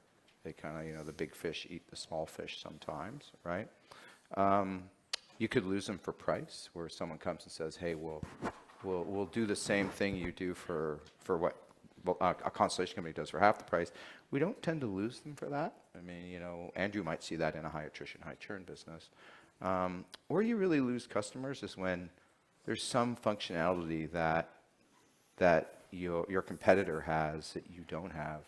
And I think, and as Mike said, it's not AI per se. It's that ability to do something that really matters to that customer, where they're actually going to go through the pain of switching. And it's a shame when our businesses haven't foreseen that happening, and they haven't gone and put ourselves in a position where it's an obvious decision to stay with us as their vendor. And that's at least how I sort of see it. So. Well, another question that arises from this morning's presentation, but was anticipated by someone who submitted this question earlier, concerns efforts to disrupt one's own business. David reported on doing this morning, and so I'd love to hear from volunteers on the panel an answer to whether any CSI business units have tried to disrupt themselves or disrupt another business by using AI to start from scratch, all new code, but using their industry and business workflow knowledge. Anyone want to comment on that? Maybe Robin, you want to take that one, I think. How do you? Yeah, so I think it's easy said, you know, I'm going to disrupt my own business and what you have, but people working in the business, in the existing business, I think that requires some change as well. So you might organize it outside of it. But there are, of course, businesses where you already had for a longer period of time the idea that we should step up our game and we should do more. And those kind of businesses might be an ideal situation to really try to disrupt yourself. And so we try to analyze in our portfolio our strong businesses and also our weaker businesses. We try to win with our excellent businesses, but there are also businesses where we think, hey, we could disrupt ourselves and really try to make a quantum leap into the future. That's what we try to do. But again, that's not all over the place. It's easier said than done, but we try selectively to do that. Yeah, anybody got an example where they've tried to displace themselves entirely in a material business inside of your operating groups? We're working on one, so we're definitely doing it. We haven't done it yet. We've got the product out there. It's probably got maybe 15 to 20 clients so far. Still a long way to go, but we're actively doing it. So we've used AI a lot to rebuild the product and are going after ourselves. And so it's in process, but it's early days. I think Jeff really pointed it out well in his panel about what people don't understand is the customer relationship's very, very important. Having a product and selling that product are two different things. Like you could have the best product. And I talked about, like, it'd be great if you had something that the competitors didn't do. But, selling hasn't changed. You still got to get out there. You've got to convince whoever you're selling to, especially a new logo, a new customer, that you are a good opportunity. It's a good opportunity for them to buy your product. And that hasn't changed. In fact, in some industries, I mean, Bill, I remember he was talking about an event he did in Hamburg. So you got to do a keynote at that, and you said one of your messages was what, Bill? Like, yeah, so they're asking us about the pace of change from an innovation perspective, and we looked at the research, and it was clear that innovation cycles were compressing, right, from months to weeks, and soon to be days, and I looked around the room and I said, but what's happening with procurement cycles now? We deal with large government procurements that are, it takes multiple years for a procurement even to come to tender. Then they run the tender process, you do a multi-year project, and then you have 10 years of maintenance. Those procurement cycles in government are getting even longer. So we've got this dichotomy of extended procurement cycles, compressing innovation cycles, and there's elements of those tenders that really people should have a look at. There's elements around product capability and functionality, but then most of the scoring goes to your experience, your ability to contract on the heavy-duty terms that they're putting forward. And they need somebody to take liability, right? Governments like to shift risk. So you have to have capacity to take liability. That might be through accepting LDs if we don't perform, posting bonds or guarantees. You've got to have a scale and a capacity to do that. And these are so many other elements of what our customers at least look for, Mark, when they're buying things. I think so. We're very fortunate at Constellation because we've learned to deploy our shareholders' capital at high returns, and we've acquired a lot of logos over the 3 decades of Constellation, and those aren't easily done because I've done that when we were in the early days of our company business, a startup. We started in the late 80s.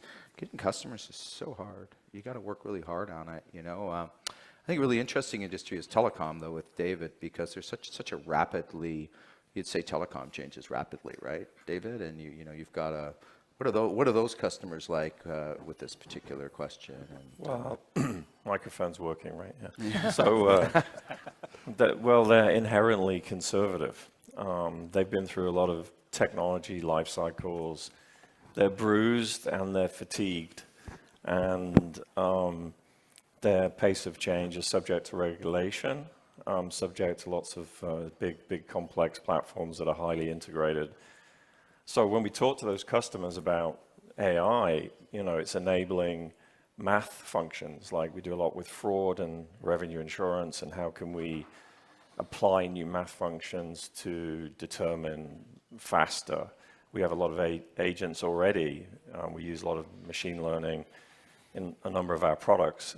We have agents. How can those agents become smarter? So if you look at the telecom stack from the top, we integrate with customers, their customers, and the bottom, it's networks. It's like delivering TV. It's delivering signaling security in the network. So the closer you go to the network, the more conservative things are in terms of making change. But if we talk to them, they want the total cost of ownership to come down. So they want the operations administration, the configuration management, maintenance of integrations, and new feature developments, particularly with math functions or agents.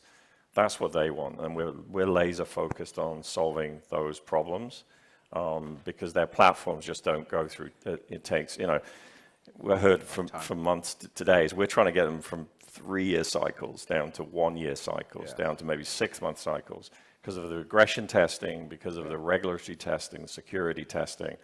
You know, so if we can get them down to 6 months, that would be a great achievement using AI, and we kind of look forward to that.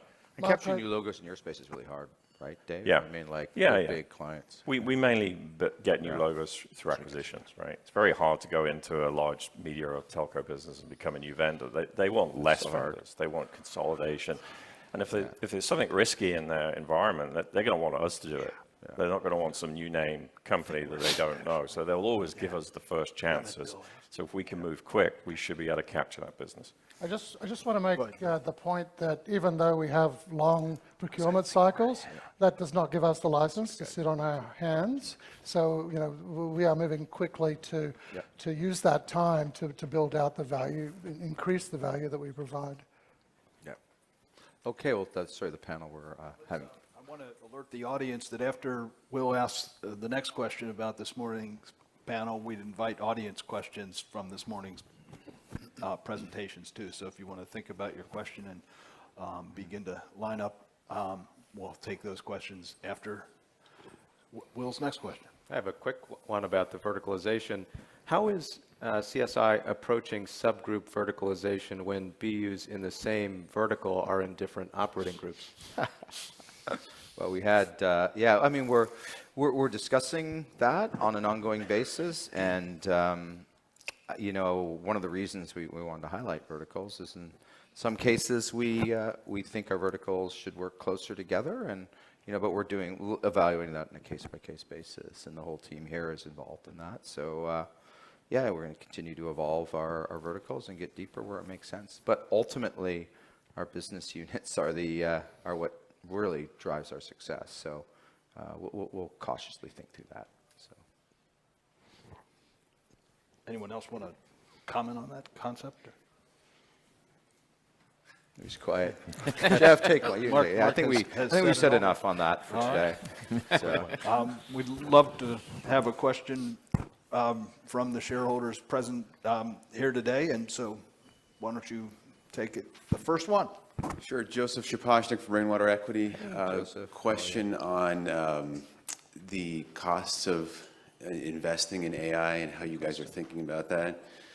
Obviously, tokens are not cheap, and investment in your time, your team's time, and all these efforts is expensive as well. How do you guys just think about getting returns on that over time? And then, if appropriate, love to ask a question on M&A. It's a great question. Jeff, do you want to take that? Or? Yeah, sure. I mean, obviously, you know, we're measuring all of the investment that we're making in AI. Obviously, you know, the token cost from the frontier models is a large part of that cost, but we're using all kinds of other AI tools and changing them out on a regular basis as better ones come along. So I would say there's a lot more going on there than I would say we would typically see. So I think we're monitoring it, we're watching it right now. It's not having any super, you know, negative margin impact on the overall businesses in terms of the way that what we're seeing. So, I mean, I'm still concerned about what will happen with the token costs. I do think, you know, that if you see even what the vendors are currently doing, they're constantly changing the plans, or constantly, you know, offering you, you know, max plans that aren't really max, because right once you hit a certain limit, you got to either wait or pay more. So there's going to be a lot of evolution there, so I think we just have to understand what it is. But at the end of the day, we can't provide a solution to a customer that doesn't have an ROI. So I think that will be the baseline of what will determine what we can or can't do. Damien, do you want to comment on it too? I mean, you had a meeting with a hyperscaler yesterday, I think. So we're measuring it, so you can't improve it if you can't measure it. I don't know if you can measure all of AI's benefits at the moment, so we understand there is a sort of an upskilling, but we're keeping a close eye on making sure that we looking at what impact it can bring for customers and how quickly that can happen. Looking at the actual cost per business, how much we're spending, who's spending what, and then trying to look at the return from, is it helping us grow? How does it feed into organic growth and deliver, those outcomes that customers need? Or if there's productivity improvements, how do we measure that as well? So I think if we think about, at the rawest element to look at it, it could be, net revenue per head.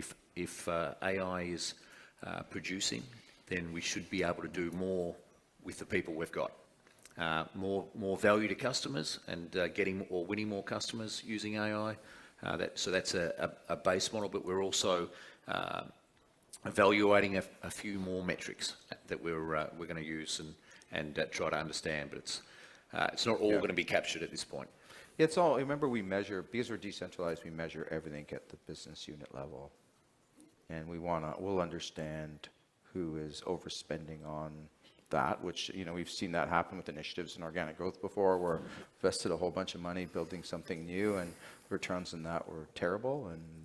And so we'll keep an eye on it, and we'll see who's doing it well and who isn't. And we'll try to do our best to manage the costs using a little bit of central pressure on some of the large companies who are providing these tools when we can. But ultimately, the business units will own the investment, and we'll measure how they do.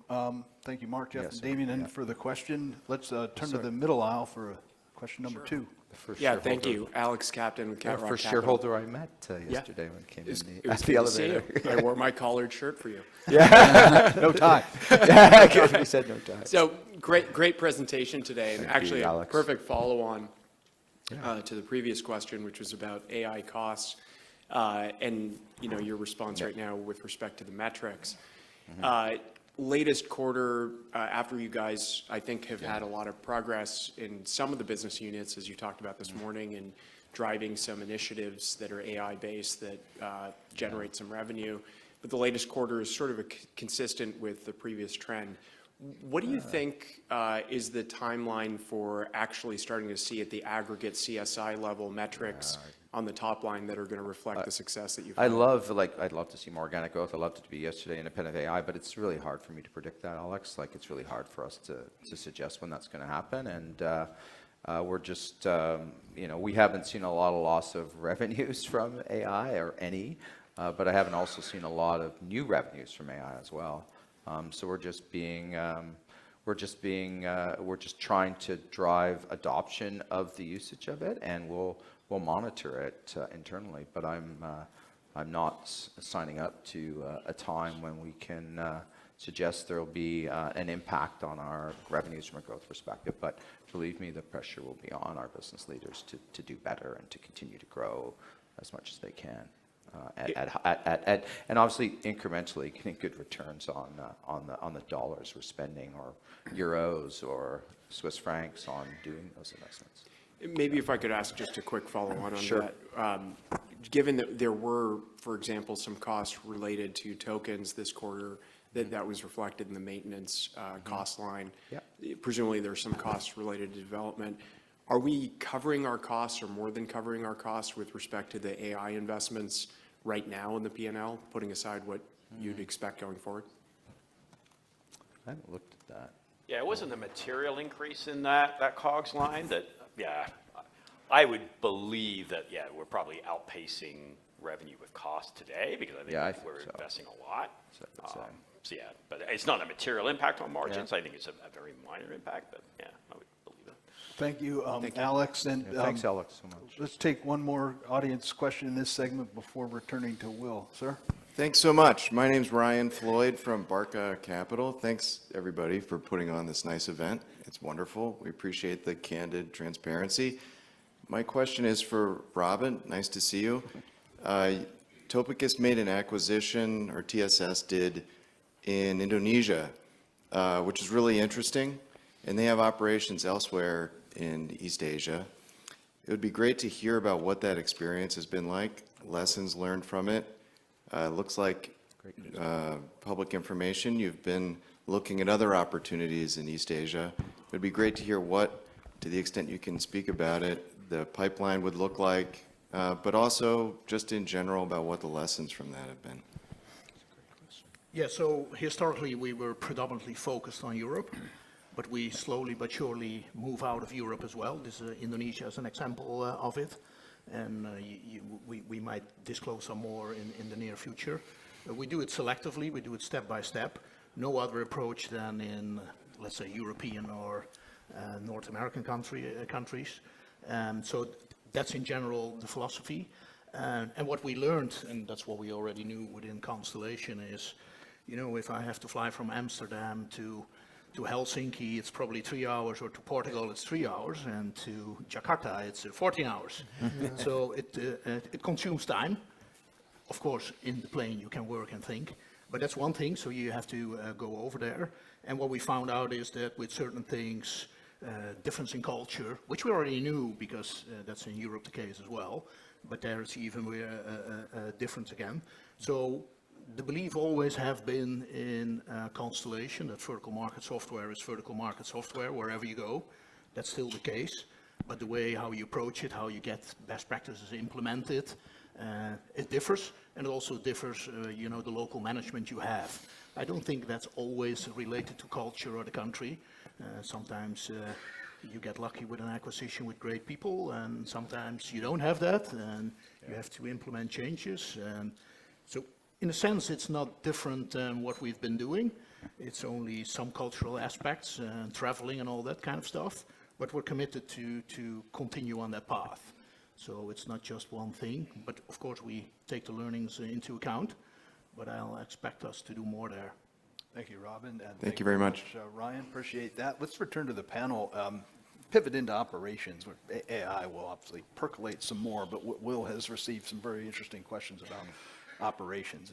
Yeah, so this section is really specifically about the risks and opportunities of AI in current operations. We've already talked about this a little bit, but one of the follow-ons to the question about AI-enabled competitors is AI-enabled customers. Have you seen any instances where your customers may have an appetite to write their own core system using AI tools, or failing that, modules, right?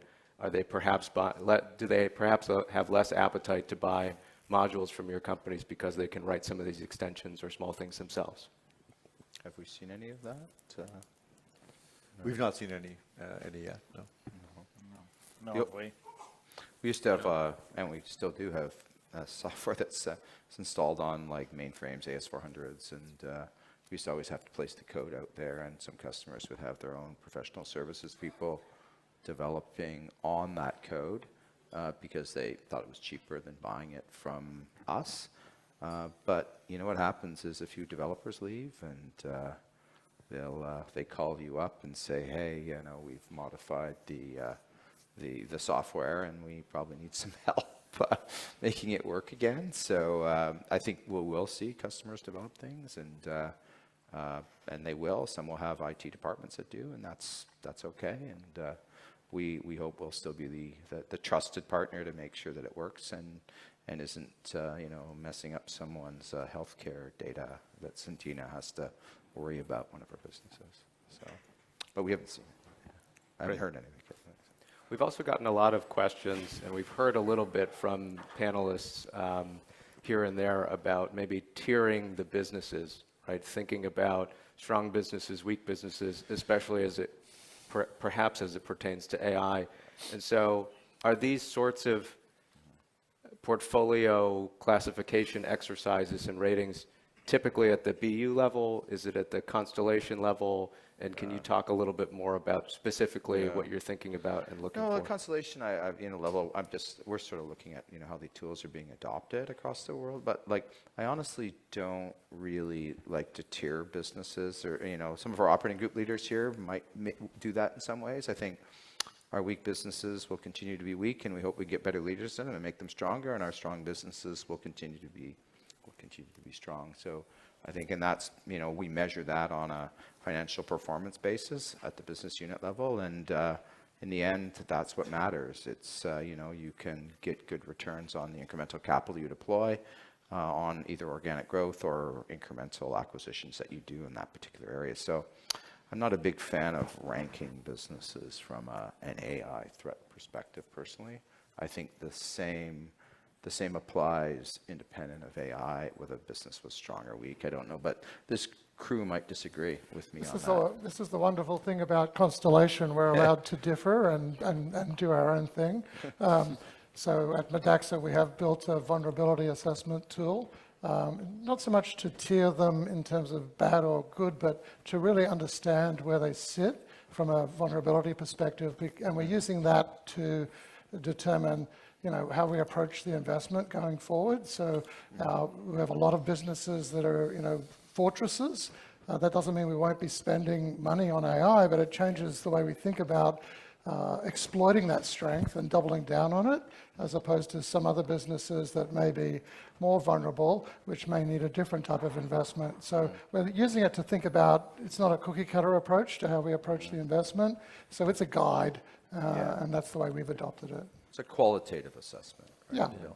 Like it's qualitative, which, I don't love qualitative measurements. They're like figure skating judgment, right? So, I prefer organic growth and, return on invested capital and numbers that you can really wrap your heads around, because those you can trust, right? So you supported swimming or track? You like that? Yeah, I'm just saying. But it, I'm not saying it. No, anybody shouldn't do that if they feel they do that. I think your weak businesses will continue to be weak if they're not led by the right leaders. So. Great. How are you adapting to AI agents becoming or potentially becoming a part of your user base? Do you have requests, for instance, for MCP access to your software? And how do you potentially counter revenue loss from the advent of agentic software use if it threatens sales of seats? Who wants to take that one? It's a fun one. I can start with the pricing side of things. So we've been talking a lot about how you deal with pricing, because again, ideally you don't want to price on seats in a lot of verticals, but you acquire a lot of businesses, as we do, and you inherit the pricing models that you get, and you have to be thinking through that. So we've been doing a lot of thinking about, in this new world, if we start displacing seats using AI in our customers, then we have to have a pricing model to make sure that it's more of an enterprise or value sold type of situation. So we've been spending a lot of time thinking about that, and where it's relevant in our businesses implementing that. So, but it's something we're very, very cautious of, because again, like you said, you could end up eating yourself from a cannibalization of seats perspective. So yeah, if you user-based pricing. And we unfortunately I know we don't love it in Constellation, but we inherit it all the time. Yeah. And it's hard to change those contracts. Absolutely. You can't sometimes, because they're 3-year, 4-year contracts, and you can't change them, right? But you got to think about it and be proactive and work on how you can change them. Damien, thoughts on that at all? I say nodding your head. Any thoughts? Or no need. No need. They've got lots of questions. So. No, we just implemented a dashboard at Harris, and that is one of the metrics that we're trying to track. I would say when I look at it, I would say that was maybe one of the areas that the businesses are struggling to figure out. So we've asked them to basically let us know if other people are accessing our system of record, how many API calls they're making, what organizations or what vendors are making these calls, and whether they're just reading or whether they're writing back information. But I would say, I don't know that our businesses have always thought about it that way. And depending on what vertical you're in, like, you need to make that data available for other vendors, like healthcare specifically, right? In a lot of cases, we have to make that data available. So I think we're trying to understand what to do with that. So I think we're just in the early stages, but we're trying to track it and to measure it. Similar question. Other prominent software vendors have talked about monetizing API access to data or semantics housed in their systems. Is that something that you would consider? We do that sometimes. Some of our businesses do that. I've done that for decades, but I do love that idea. So where it's possible, but it isn't always possible. So I don't know. Any comments on that? I love the concept of it, though. So. We work in complex ecosystems, right? We've been interacting with third-party systems for a long time, and wherever possible, we monetize it. Yeah. Great. One last question, specifically to David Nyland. Are most of Lumen's customers on-prem, and what does this mean for AI adoption rates? Good question. Yeah, I mean, most of the customers are either on-prem or they have our own personal cloud. And a lot of our customers think or believe, and they actually are technology companies themselves, right? So it doesn't mean our systems are not cloud native. So they need to be cloud native for DevOps and for any innovation rhythm. So it's generally cloud native architecture, but often deployed on bare metal because they own a lot of bare metal or in their own private clouds. They're very reluctant to do processing, core processing in the public domain. Now, if the World Cup's on, and we're streaming video for Sky TV in the UK, for example, and let's just say England make it through to the semi-finals, which they will, then we have to burst traffic above capacity, and that will be in the cloud. So using compute power wisely when it makes sense is definitely what our customers do, but generally speaking, it's on-prem. I'd hold off making that order just yet. So. Yeah. Do you think it affects your customers' willingness to adopt AI? Well, it's going, their ability to adopt cloud native. So 94% of our revenue comes from tier one customers, right? So think about that profile. So it's hard to get them from on-prem to cloud native, even on-prem cloud native or on-prem in the private cloud. That's a big architecture shift, and we're still in the 10-year-old journey of getting them up to cloud native. So agentic AI native will take time, in the tier ones. That 6% of our customers that are not tier ones, they'll get there much, much quicker to agentic AI architecture. But getting major platforms upgraded in tier ones it'll be a 4 or 5. They'll want to see other people do it first. They'll want to see stuff that's secure, passes regulatory control, and where they understand this total cost of ownership, the tokens discussion. They want to understand total cost of ownership really well before they make any platform moves. But it will happen, but it's going to be over the next 5 to 10 years. It's terabytes of data, right, yeah. Dave? Yeah. It's incomprehensible, the amount of data Yeah, it's millions, if not billions, of real-time transactions. It's crazy stuff. Yeah. Great, thank you. That's my section. All right.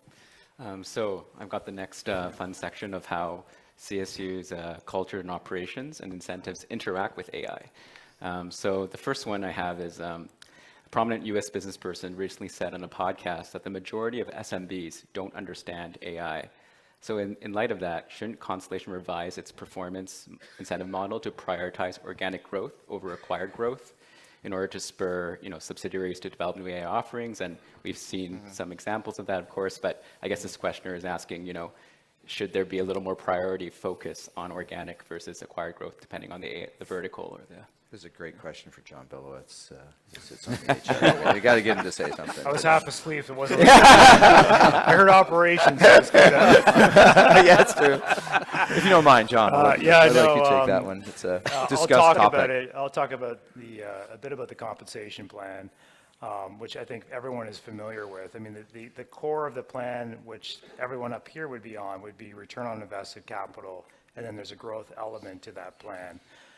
When you get down beneath these individuals, and they can elaborate on this, there are various plans within Constellation, and almost everyone running an actual business is only rewarded on organic growth. So if you're running a business unit with 50 people, you have always been, and you probably always will be, compensated based on organic growth. So it doesn't really come into your thinking that much, the acquired growth, for the most part. However, that being said, there have been some changes made over the last year to encourage more organic growth. It was implemented last year at a few of our businesses as a trial. And then another large business group this year also put it in place. And effectively, it's a kicker for just organic growth. not only at the business unit level, but also at the portfolio leader level. So to answer the question, yes, there are changes being made on an experimental basis, and people will wait and see if that has any impact. How have the experiments gone so far? Gila or Robin? What, yeah, Damien, yeah, Damien, and then Robin. So how's it? Yeah. First. How's it going? Look, the organic growth, there's a lot of opportunities, and it's really, I think, particularly in the context of dynamic competition and potentially AI, it's how do we add more value and win, being able to win more names. So getting the attention on that to be in a position, putting the incentives that will actually drive the focus on organic growth, and then having a strong focus within organic growth on new names or increased value, increased usage within existing customers. So focusing that, I think we've had some great traction. Some businesses and portfolios are just more a better position to grow organically. Sometimes we make investments that we know, deliberately know that won't grow, but we've got some really strong portfolios and businesses that are very tuned into organic growth. Yeah, I always think organic growth, acquisitive growth, I like them both. Yeah. So that's important. It's always this or that, and it depends. But we like them both, and I think solid businesses also show organic growth. So when we did the spin out together with Topicus, and they all historically had very strong organic growth. They had development capabilities and abilities. They developed lots of new products, new clients. So we didn't want to, I'm exaggerating, kill that with the typical TSS approach. So they are a standalone operating group company. They remain focused on organic growth, and we bake that into the incentive system. So we still have the CSI incentive system, but solidly focused on organic growth. They do, by the way, acquisitions as well, but just to give you an example, and that's where Jim was referring to, it's something we implemented and we are evaluating and see what does it mean. So I think that's great about Constellation as well, to do those experiments, also in incentive structures. That's great. And then maybe at the portfolio level, have any managers seen any, be a portfolio shift under KYC, shift capital to organic incentives versus acquisitions due to AI opportunities? So have you seen kind of slight redeployment out of acquisitions and into reinvesting back in the business? Yes, I imagine we all have, and it's something that we want to be doing initiatives and tracking those to make sure that they've got clear business cases. But when you change the incentives and you give a bigger carrot for organic growth, that drives the focus on that. And then we have to, as leaders and the leaders within the autonomous business units, they need to be encouraging that sort of behaviour, and the incentives help them as well. There's nothing like personal wealth destruction to drive focus. A member of the HR committee. That was why KYC was put in the first place, exactly. right? It was an amazing tool. Yeah, to change behavior, right? So, it was very helpful. Yeah. Another question on incentives. So conversely, this shareholder is asking, could your incentives discourage long-term shifts towards AI? So for example, has the board or management looked at how a bonus formula based on ROIC plus organic growth performs under structural organic pressure? So by that they mean, could BU, just look for one-time cost takeouts from AI, as in replacing employees, but trying to juice ROIC, but not really grow for the long term? We will obviously be monitoring that. If we see that happening, we'll adjust accordingly. So, either way, if they can, increase their net revenues per person, that's always a wonderful metric to use, whether that's for growing the top line or, figuring smarter ways to use the team. But yeah, so I think we'll just monitor and see if we see any extraordinary things happening, but we haven't seen that as of yet. I haven't seen anything. We measure. We measure closely on quarters, but we don't think on quarters. So the long-term thinking, and if you look at the people that you've seen on stage, people have been around the company for a long time. The people that come in with acquisitions stay for a long time, and that buy and hold mentality sort of. I think it's an advantage for us where we don't have the short-termism. We're going to just strip it out and try to make a quick bonus and move on. We do think long-term, and we take the ownership of the businesses very. Seriously. There's a lot of pride in the returns of the business and the long-term returns as well. Yeah, the average tenure of the team up here is like in the high teens, right? It's a pretty amazing group of people, and they've been on this incentive program for a long time, and have seen a lot of different things happen in our businesses. We've had some really tremendous successes, and we've also had some failures, and we're just trying to learn from those. Yeah, I think maybe one thing on organic growth that's important to understand across all of our business unit leaders, they want to be growing their business. So they're not thinking, oh, I just want to maximize my return. They want to grow their business, and I would say in the last year, as we've really leaned much more into AI, when you're in these events, when you're watching the leaders of these businesses see the way that they can pivot and respond to challenges they've faced with their customers for a long period of time, they get very enthusiastic and excited, and they want to double down and try and find new ways to solve those problems. So we don't have the proof points to say that this is converted into meaningful revenue, but I would say you can see the strong desire to, I know I have a problem I've been wanting to fix for a long time. I now see a path to being able to do that. So I do think that it's important to recognize these leaders are trying to be more meaningful. They're trying to do what they can to solve the business problems. And I think, yes, compensation is one element of it for sure, but I think there's a lot of opportunity that they're seeing to address customer challenges in a new way and to increase the level of satisfaction. On that, we've heard some metrics maybe thrown out, revenue per head, and are there any kind of other, metrics regarding AI disruption that you might feel comfortable sharing, churn rates, win-loss metrics, pipeline, and are there any KPIs you've added or changed to the operating ratios in light of AI? I don't think so, no. I think it's, business as usual from a metric perspective, and be paranoid, right? What? Go ahead, Daniel. No, I agree. And just on net revenue per head, it's looked at the business unit level. Exactly. Because as you saw in the video, there's a constant, very hard to track centrally. New people coming in, but when we consider that, we're really looking at the micro level and, into each business unit.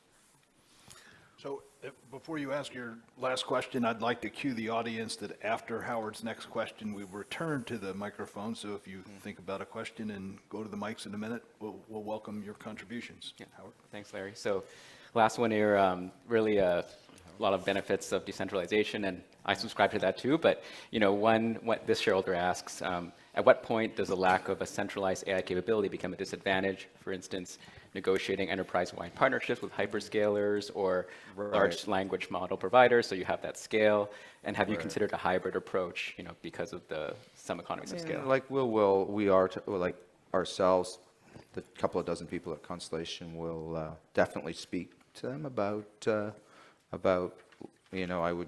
guess you'd stay sort of structures that we could use to our advantage. We don't like to do that, but when it makes sense, we'll do that. We've all, so for sure. I mean, anyone add to that, Jamal or Bernie or so? I mean, we take advantage of our scale. So we do have relations. I've been talking to Microsoft, Amazon, or AWS for years, right? And now we've entered into contracts with them so we can get better pricing, but we do not then force our business units to utilize it. They can access it if they need to.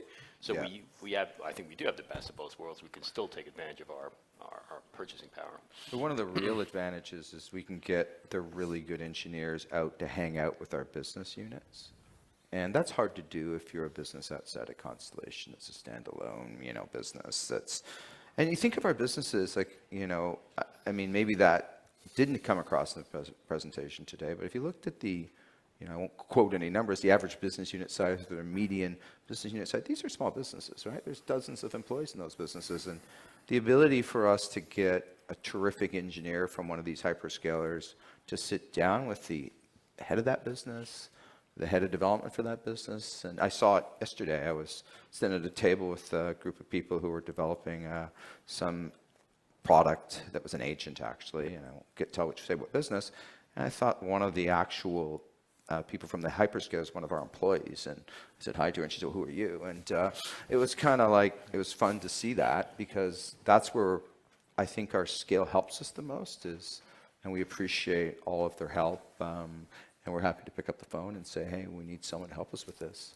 Where it's harder to do if you're a $5 million business in Cincinnati, Ohio, and you've got some customers who want to move. So that's where our scale helps us a little bit. But you got to make those calls as infrequent as possible, because we don't have a big head office sitting around waiting we got It's happening at the portfolio level, right? And at the operating group level. So we're certainly trying to take the load for our businesses and give them some help into, so they don't all have to learn how to ride the bike by themselves. Interestingly, we're starting to see it in M&A conversations where targets have realized that they can't do this by themselves, and they're looking for the help from somebody like us to join the family and get that type of help. Thank you, Bill. Let's turn now to question number 4 on that side of the room from another shareholder. Hey, how's it going? Welcome. Good morning, team. My name is Ashwin Annamalai. I'm from Waterloo. I'm a relatively new shareholder to Constellation. I usually only stick with index funds. I'm like a huge index person, but thanks to the great discount that Constellation is offering right now, folks like me, we are able to be a shareholder. So it's not just me. I asked all my friends to buy the shares. My spouse is here. Like, everyone's here. So thank you so much. So are you our first PEMS for us? So this is my first shareholder meeting here, and Mr. Miller, please don't do any buybacks yet. No more trying to get added to the S&P 500. Just give it a few more years, and then we will get there. Well, stick with us, please. What made me change my mind is that in Waterloo, there was a hackathon called Unhackathon that was organized for university students, where they were like, businesses, come with your problems, use AI, and solve our problems. It was like, this is amazing. So with the help of AI, with Claude Code, with Codex, and all these tools, they should be able to solve all these problems. So you know what? They did manage to solve the problems, but at the end of it all, zero solutions were deployed for the businesses. It's hard to sell.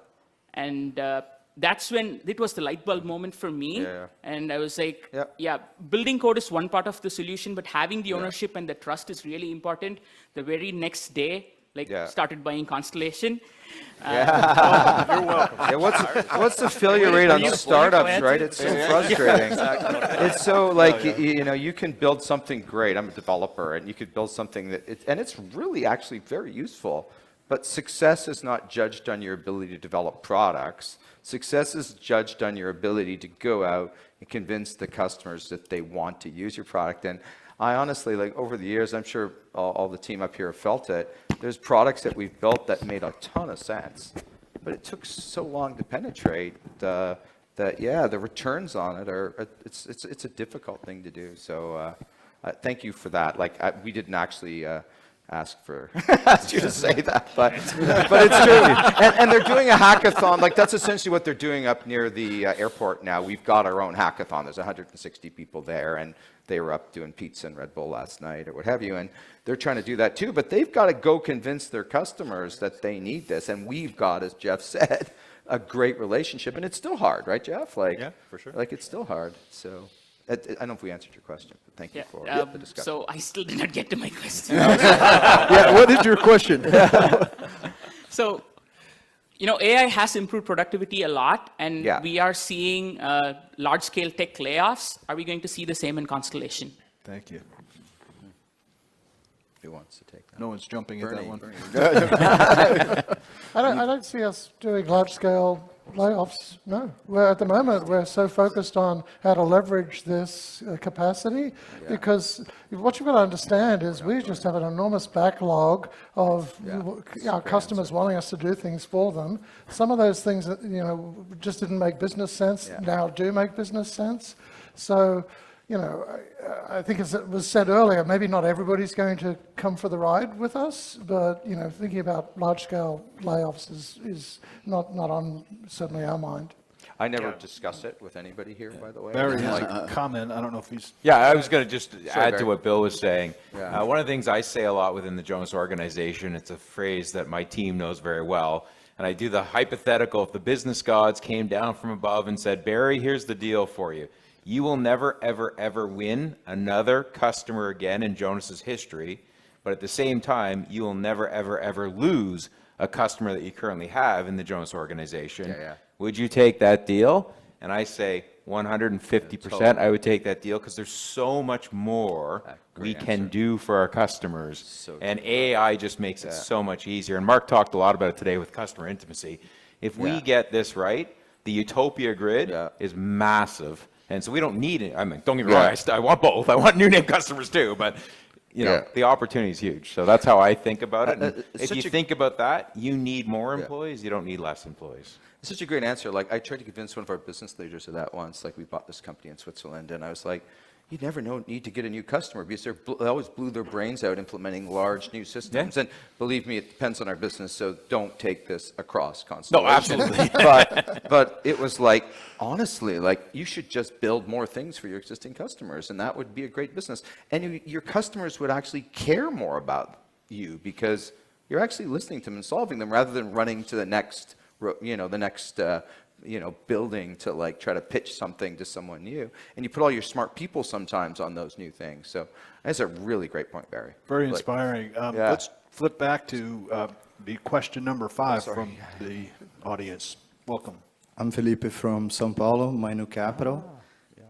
My question is regarding tech debt, the legacy of your decade-old solutions, whether that makes it potentially much slower to build AI relative to AI natives building from the ground up from zero, whether you're seeing that in some of the organizations, or maybe if AI is actually offsetting the tech debt because you're able to modernize. You can in a snap faster stuff way. on it, like obviously you can snap stuff onto our existing systems where it makes sense, right? So it gives you an opportunity to do that. And also, yeah, I mean, anybody want to comment on that? I mean, I see our ability to understand exactly how the data is existing and snap things on top of it is advantageous. And we used to do that in the early days using Visual Basic or something, but now you can do that a little faster. So I think it's not something I'm super worried about. So for us, I mean, are you guys worried about that? Or? I wouldn't say worried about it. I think one of the interesting things is tech modernization is significantly easier using AI, right? So I think there are many people that could be looking at their existing tech stack and saying, I can replace wherever I feel I have weaknesses around the technology choices I've made in the past. I think what we've certainly been talking to our businesses about is not to focus just on the tech stack modernization, but it's very difficult to convince a client to move to a new version of a system if the only thing you've done is replace the underlying technology. So it really comes down to how are you going to respond differently to meeting the needs of the customer as a result of your tech stack modernization. So I think there's no question you can enhance your technology stack faster thanks to AI, but really, again, it's going to come down to, do you understand what the customer is trying to solve? What's the pain point they're trying to solve? And how are you embedding that into whatever enhancements you do to the tech stack modernization? So I think you'll find that if we had weaknesses in our tech stacks, we can address them faster, but we need to have a meaningful reason for the customer still to want to upgrade, which is going to come down to delivering more value. Thanks, Felipe. We do have a bit of time for one final audience question in this segment, as long as it's on the brief side. Yeah, it should be quick. Thank you for taking my question. My question is more around morale, employee morale. Given the dynamic of the SaaS apocalypse, as well as like the technological shift with AI and people worried about their jobs, have you noticed a change in morale, and how do you keep morale of employees high? Yeah, someone should take.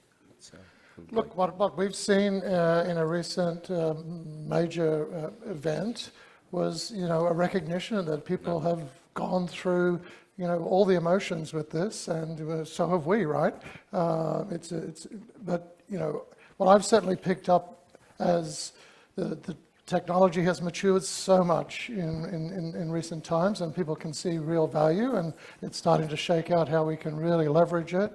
I'm seeing a shift to excitement And the level of energy that people are coming away from our events and taking back to their business is literally electric. And that's not just me saying that. That's the independent feedback we're getting from our people. So I think there's been a huge shift in the last 6 months or so, and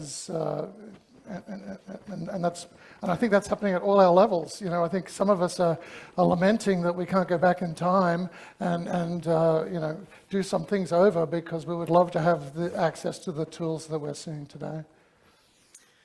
Yeah, I think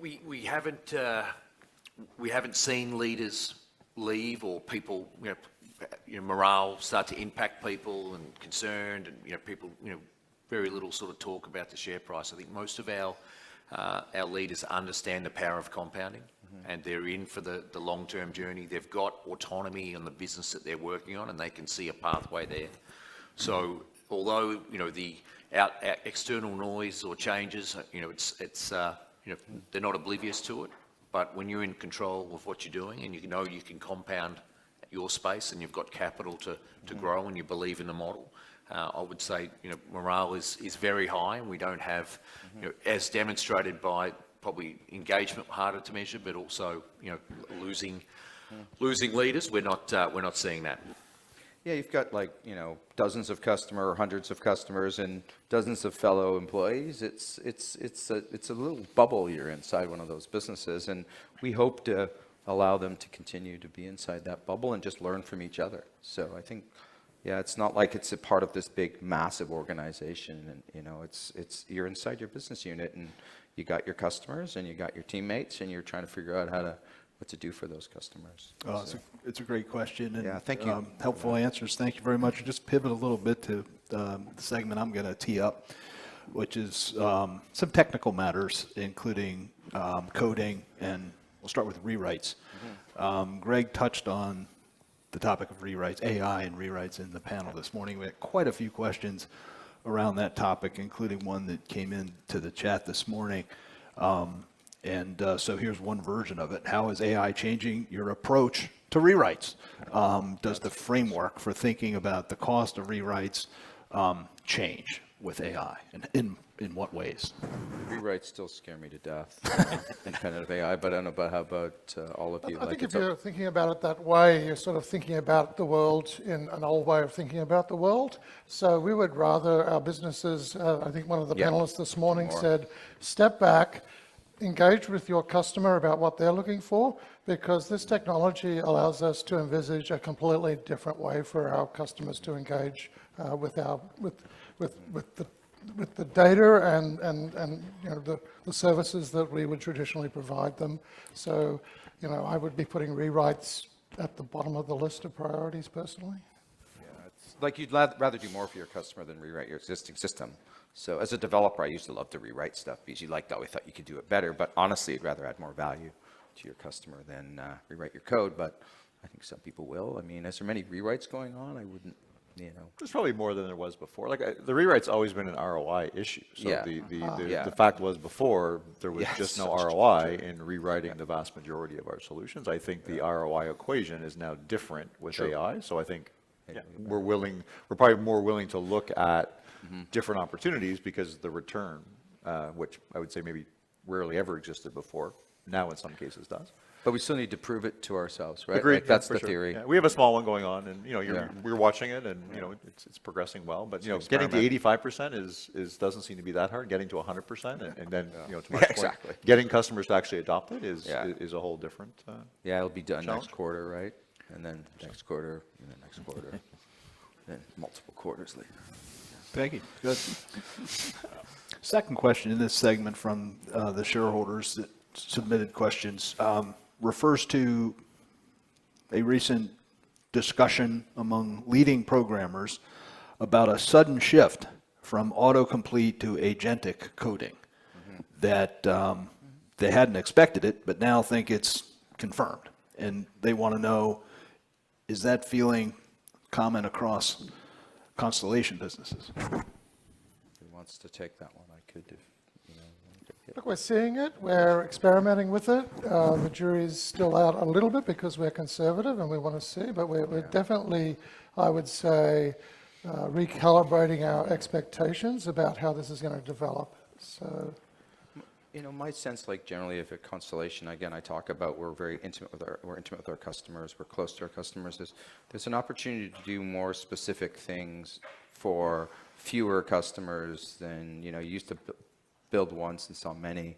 It's more of an opportunity to build individual things because of it. So I hope it becomes true, because having someone sitting across from the customer and sort of saying, hey, what do you need? And doing it might only be true for that one customer. We probably would have steered away from that before, but again, that is yet to be proven. It's all theory right now. So, and then I guess this is a inversion of that, but it's that, okay, suppose AI enables writing a lot of code much more quickly. What about the quality of that code? Is there some danger? Well, it's unpredictable with AI. Like, you know, I use it too. Like, it will suddenly do something unexpected in the middle, you know, when it does the next write of some update you're doing, which I'm sure you've seen that if you're using it using it for text or writing and stuff like that. So, but I assume that'll get resolved, but you don't know. Like, it suddenly will do something entirely surprising. I don't know if you've seen that, but I've seen that doing some vibe coding and stuff, like unintended consequences to that one little change that you just made, which actually fundamentally might change how you do things. But I'm sure that's something they'll work on. So, I think a lot of the conversation around the migration of let's say writing code and how it evolves, at the end of the day, there's always a human that is integrating and making the final decision as to whether we're going to promote that code or not promote that code. I think it's going to change the nature of our senior developers being able to oversee a lot more capability than they would have been able to in the past, but I don't think it's our view that we're going to create systems where we just start randomly writing code and it just goes into production. So I think it will enable our developers to be more efficient in terms of the number of lines of code they can oversee, but there is a human at the end of the chain. Thank you. The next question that you submitted in advance runs like this. I understand that Valaris recently launched a developer program to upskill software engineers with AI tools and learning.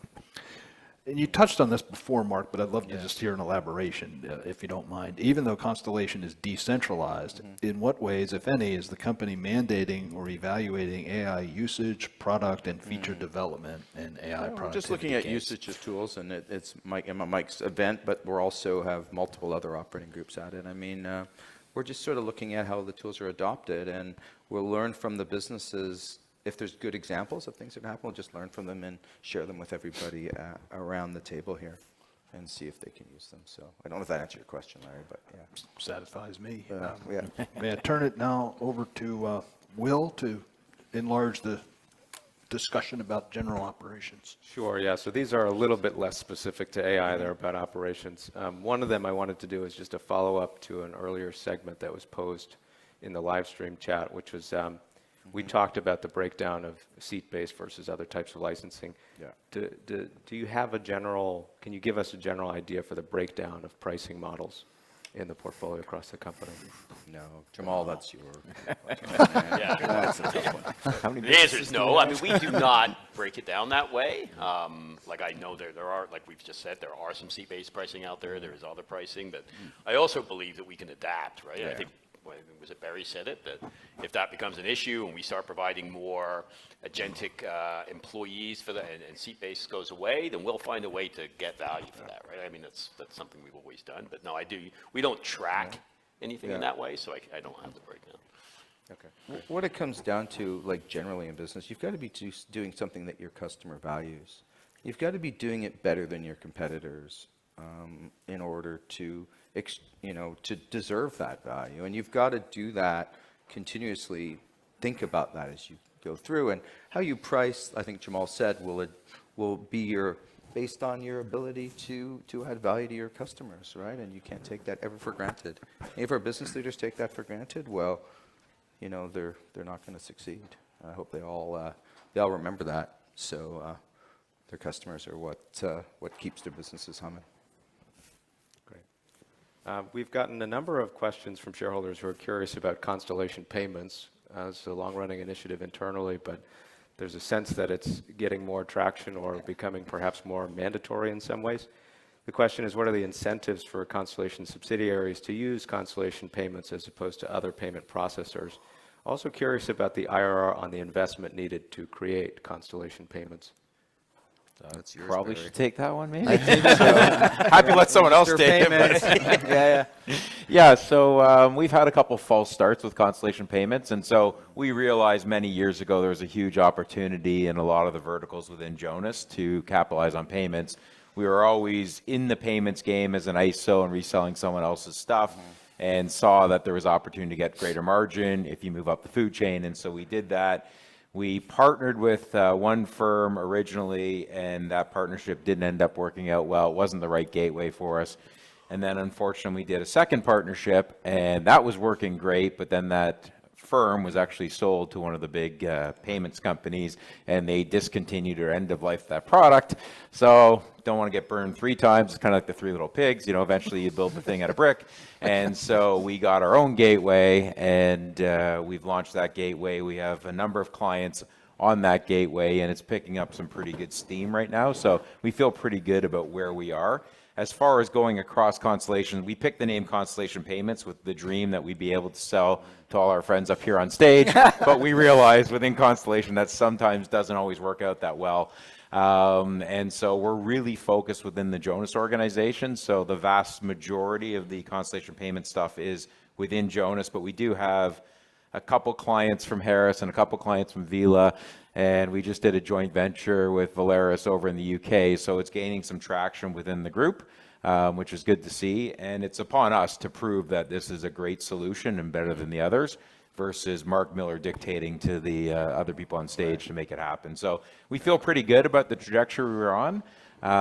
There's still a lot to do, but yeah, we feel pretty good about the trajectory we're on. We're growing significantly in the payment side of things in terms of organic growth, and we have been for a number of years and forecast doing that for a number more years. So I think that covered all the questions, but if I missed something. IRR. Oh, yes. You have to answer. Yeah. Historical IRR, perspective IRR. Yeah, well, that's the perspective is always good. Perspective is off the charts. Historical probably wouldn't be that good. I don't think we should be disclosing those numbers, but it's definitely, I would say, below threshold, so I'll say that on it. But it is the right decision. I think about where we're going now from an AI perspective, and going back to what I talked about earlier about utopia grids and doing everything for your customer. Payments is becoming more important, as is things like hardware, embedded proprietary hardware, that type of stuff, which I know Bill knows a lot about in his business. And so I see it as also a strategic wedge attrition buster as well, and we've seen that over the years. The clients that use both our software and our payments are much stickier than the ones that just use our software. So I'm very excited about that as well. But great. It's an interesting example of sort of a cross-group functionality or a layer. We heard from Santina talking about data sharing inside of that healthcare group. We heard from Bill about Modaxo building an AI layer over his various business units. Yeah. I'm really curious about the extent to which data can be shared or not shared across internal business units, especially customer data. And then also would love to hear other examples of things that you can now do because you have bigger business units, many more businesses at the same time. Bigger verticals, you mean? Yeah. Bigger verticals. Bigger business units, I Sorry. love big business units. I'd much prefer to have groups of businesses together. Yeah. Who wants to take that one? I'll take it.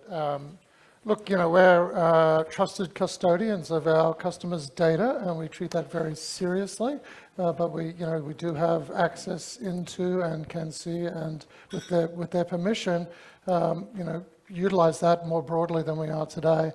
So it really comes down to, today where we have multiple products and even multiple Modaxo businesses servicing the one customer, those systems are still talking to each other via various means. This is a different level of that type of engagement. And then, we have to get them comfortable that if we're taking that data and gaining intelligence from it, then we have to be doing that on an anonymized basis. And we have to it has to be a quid pro quo that they get access to the knowledge gain from, the broader customer set that we open this up to. Our hope is that as we add more customers, we get even more intelligence, and it becomes, a compounder and a flywheel that creates value, even greater value for our customers, and we believe we're strongly placed to leverage that. But we definitely, frankly, unlike what's happening in some of the frontier models, we're not scraping people's data without their permission. So we will honor, we'll be very careful about treating our customers' data with the respect it deserves. Any other groups have an interesting, case of a cross BU kind of initiative that's happening? Yeah, we had some stuff in healthcare. So obviously it depends on our customer contracts, but typically we were able to aggregate a lot of data, anonymize it, and then actually be able to monetize it by selling it to pharmaceutical organizations and research organizations that were looking to do research into cardiovascular issues or other issues, because again we had all of the patient data that we were allowed to get access to. So we've definitely had some successes with that, but it's tricky, right? Because back to Bill's point, do no harm with that data that we're entrusted with is the first consideration. Before Will asks his last question in this segment, I want to alert the audience that we'll be turning to you again. And I see someone is already lined up, but Will, please pose your final query on this segment, and we'll turn to the audience. Right, so last one on operations is on cybersecurity. Didn't quite get away from the AI questions. AI appears to be expanding both the scale and sophistication of software security threats. How does CSI minimize cyber risk across its business units? How do you balance the protection that comes from decentralization against the possible benefits of centralized resources such as red teams or shared vulnerability tools? I think we try and do both, right? So I think we benefit from decentralization because a lot of our systems are standalone or apart. So you can't get at all of our systems in one fell swoop. We do offer guidance, tool support.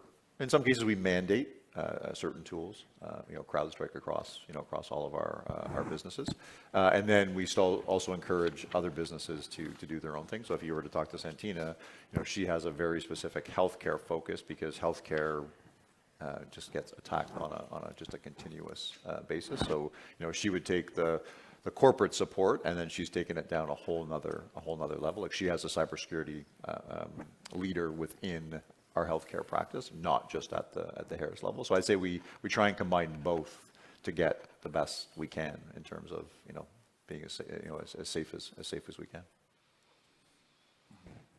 But it never seems to be enough. Yeah, and I think we're obviously always looking at ways that we can use AI to monitor security threats across the volume of businesses we have. So it is very much a trust but verify mindset as it comes to things like security. We want each individual business unit to own the importance of maintaining the security of their environment and their data, but we do have the benefit of having the knowledge across a broad range of individuals and some very talented security experts that can go in and can work to validate that the businesses are doing what they need to be doing. It's probably a good example, actually, where there's CSI involvement, operating group involvement, group and portfolio involvement, and business involvement. I would say that's not often the case, but in this case, actually, because it's so important, you actually see that going through the whole stack. Great. Excellent, thank you.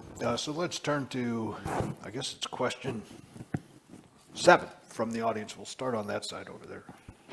Hi, thank you so much. I just want to say it's wonderful to be here in my first in-person shareholder meeting. I'm an employee at Bella Software, and I also own shares in Lumen, so my question's kind of geared toward David Nyland.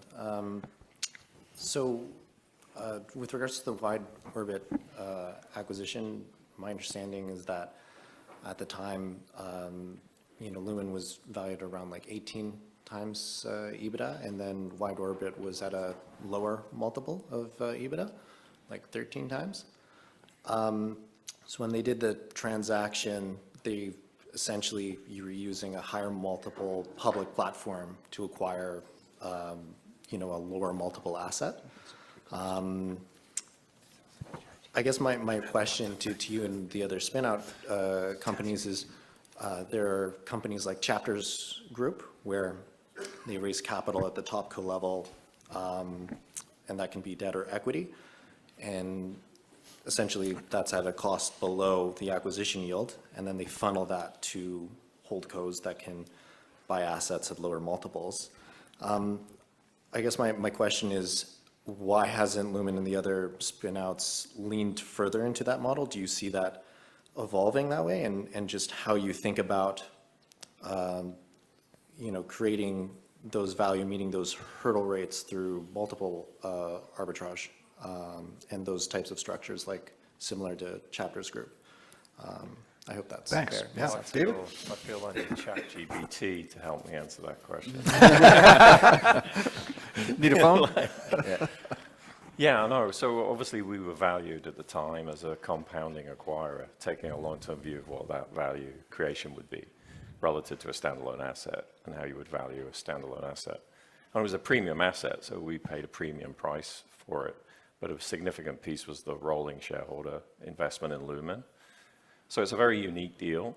Would we do unique deals like that again? I think we possibly would if we found something extremely interesting that created compounding value for our shareholders.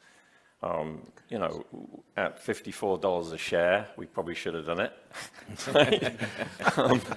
It wasn't the right time for us to do that, and I think but at some point in the future, there might be, if we trade above intrinsic value, I think there might be an opportunity to use script in deal.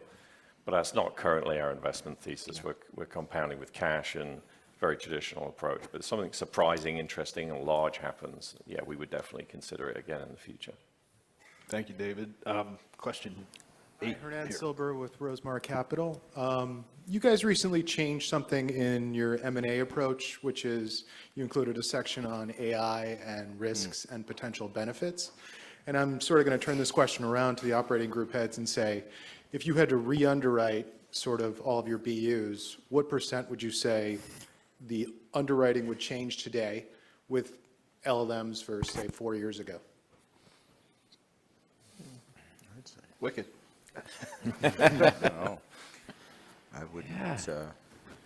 Yeah, I mean, like Bernie, it would be a good question for you. We were talking about it last night. I think he addressed the operating group managers. Yeah. Intentionally, I tried to ask the question when you were off stage. It's a good question for you because I think it's if you bought all the companies. Mark, I'm happy to start. You want to start? Yeah, Okay. because this was done, I'm laughing because I'm looking at the individual who did it. I won't disclose his name. Yeah. But he did it within his own portfolio, and he said he developed a test on AI threats and opportunities and on how he's going to approach it for new acquisitions. Then he went back and he said, okay, if I would have applied this lens to my own portfolio, what are they, where would they fall into? And he obviously he had a select few companies where he said he wouldn't have invested in under the new environment. And when I dug in a few layers, it was really a case of these were already poor companies, what Mark alluded to earlier. They had high attrition, they weren't great businesses, they didn't have good moats. And at the end of the day, they've turned out to be bad investments. Not bad, I mean, they still have good returns, just not great returns. And so it was hard to figure out what was really AI that was impacting those businesses, or were they really just poor businesses that we didn't fix and improve the moats. So it's a difficult question to ask, and I think everyone up here will tell you that there's probably a few like horizontal solutions that they wish they wouldn't have bought, but in reality, those weren't great companies anyways. And I think that's kind of the discussion that you end up going down. I think poor businesses remain poor businesses, and you'd like to sometimes have another shot at whether you bought them or not, right? So sure, any kind of point solution that has high attrition, AI or no AI, is going to have issues. So looking back, I don't know, the 30 years where we've acquired these businesses, some of these businesses, sure, maybe we shouldn't have, or maybe there could have been ways to fix them. Maybe now with AI tools, we can protect them better. All sorts of possibilities, but it's certainly those troubled businesses that aren't great. We still get decent returns because it's all a matter of the pricing and how much we can fix these businesses. But I think with AI tools now, we could probably do something better for those businesses. They're not gone. But then again, we can always try to go back and revisit, should we have done that? Happy to say that it's probably a very small minority of the businesses across the board. Excellent. Thank you. Anyone else? Thank you for that question. Thank you, Dan. Question 8 over on the right. Poland, I'm a shareholder from Pittsburgh. I believe in the circular, it said that Mark Miller elected to forego his salary and bonus this year.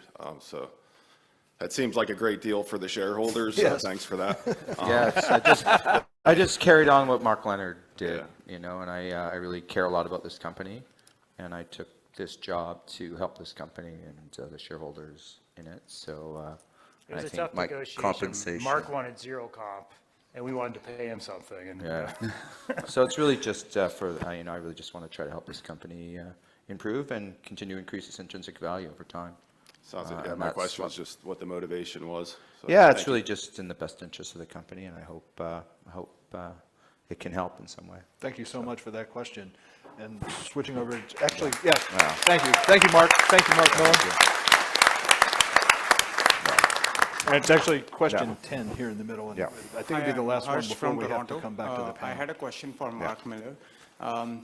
How different Constellation 2.0 under Mark Miller would be as compared to Constellation 1.0 under Mark Leonard? And similar question on the same line, how do you think about retention of the people, key man risk? So none of your experienced guys go out there and create a copycat. You know, I think it's really continue what we've done for the last 3 decades, and I don't think there's any fundamental changes to what we're doing. I think we're trying to learn some new skills, for example, which maybe were some old skills, but we're refining them as, for example, with PEMS, and I think you know we've got to learn and continue to grow that part of our if you want to call it muscle, because we've got a lot of capital to deploy, and I hope we can continue to compound for our shareholders you know, and we'll have to become better at some of those things than we were before, I think, and I'm very looking forward to that. So, and I think AI is just a nice, I think I said that earlier, is just for me, it's helpful because it you know, it shakes up some of our businesses and gets them thinking about customer-driven mentality, and we just got to make sure that we get a good return on that investment in what we're doing right now. So I don't think much has really changed, and you can see the team up here is expanded, and you know, with a couple of dozen people at head office, there's really, we depend on each of our business unit leaders and all the operating group leaders to continue to the ones who generate all the cash, and we just are fortunate enough to be able to help deploy it.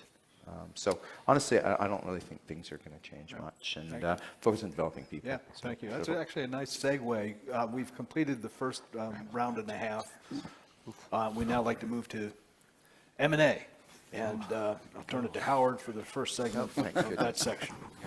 So yeah, so the other key branch of Constellation, of course, and you know, it's not me. It's not me. Bernie's getting ready now. And of course, the first pertinent section, of course, relates to AI and M&A. Sure. And so the first question here is about terminal values. So, you know, there's you know, lots of AI innovations, and so there's a worry maybe, you know, as you evaluate software businesses, maybe you should be concerned about terminal value. Sure. So how has your thinking on that evolved, and how have you kind of integrated that into your process of evaluating companies? Yeah, there's been a fundamental shift in terms of how the investing public views publicly traded companies, and everyone has subsequently taken a haircut, including us. I don't know. I see the businesses within Constellation and the folks at the AI accelerator that we saw out near the airport yesterday, and I see a whole bunch of people really pumped about what they can produce for their customers. And if you go back to that earlier question, are we going to be laying off people? I see the tremendous amount of capacity that we have going forward available for our guys to develop more and more product for our customers. So they're going out, and the general managers of the BUs are going out to speak to their customers and trying to figure out what their pain points are.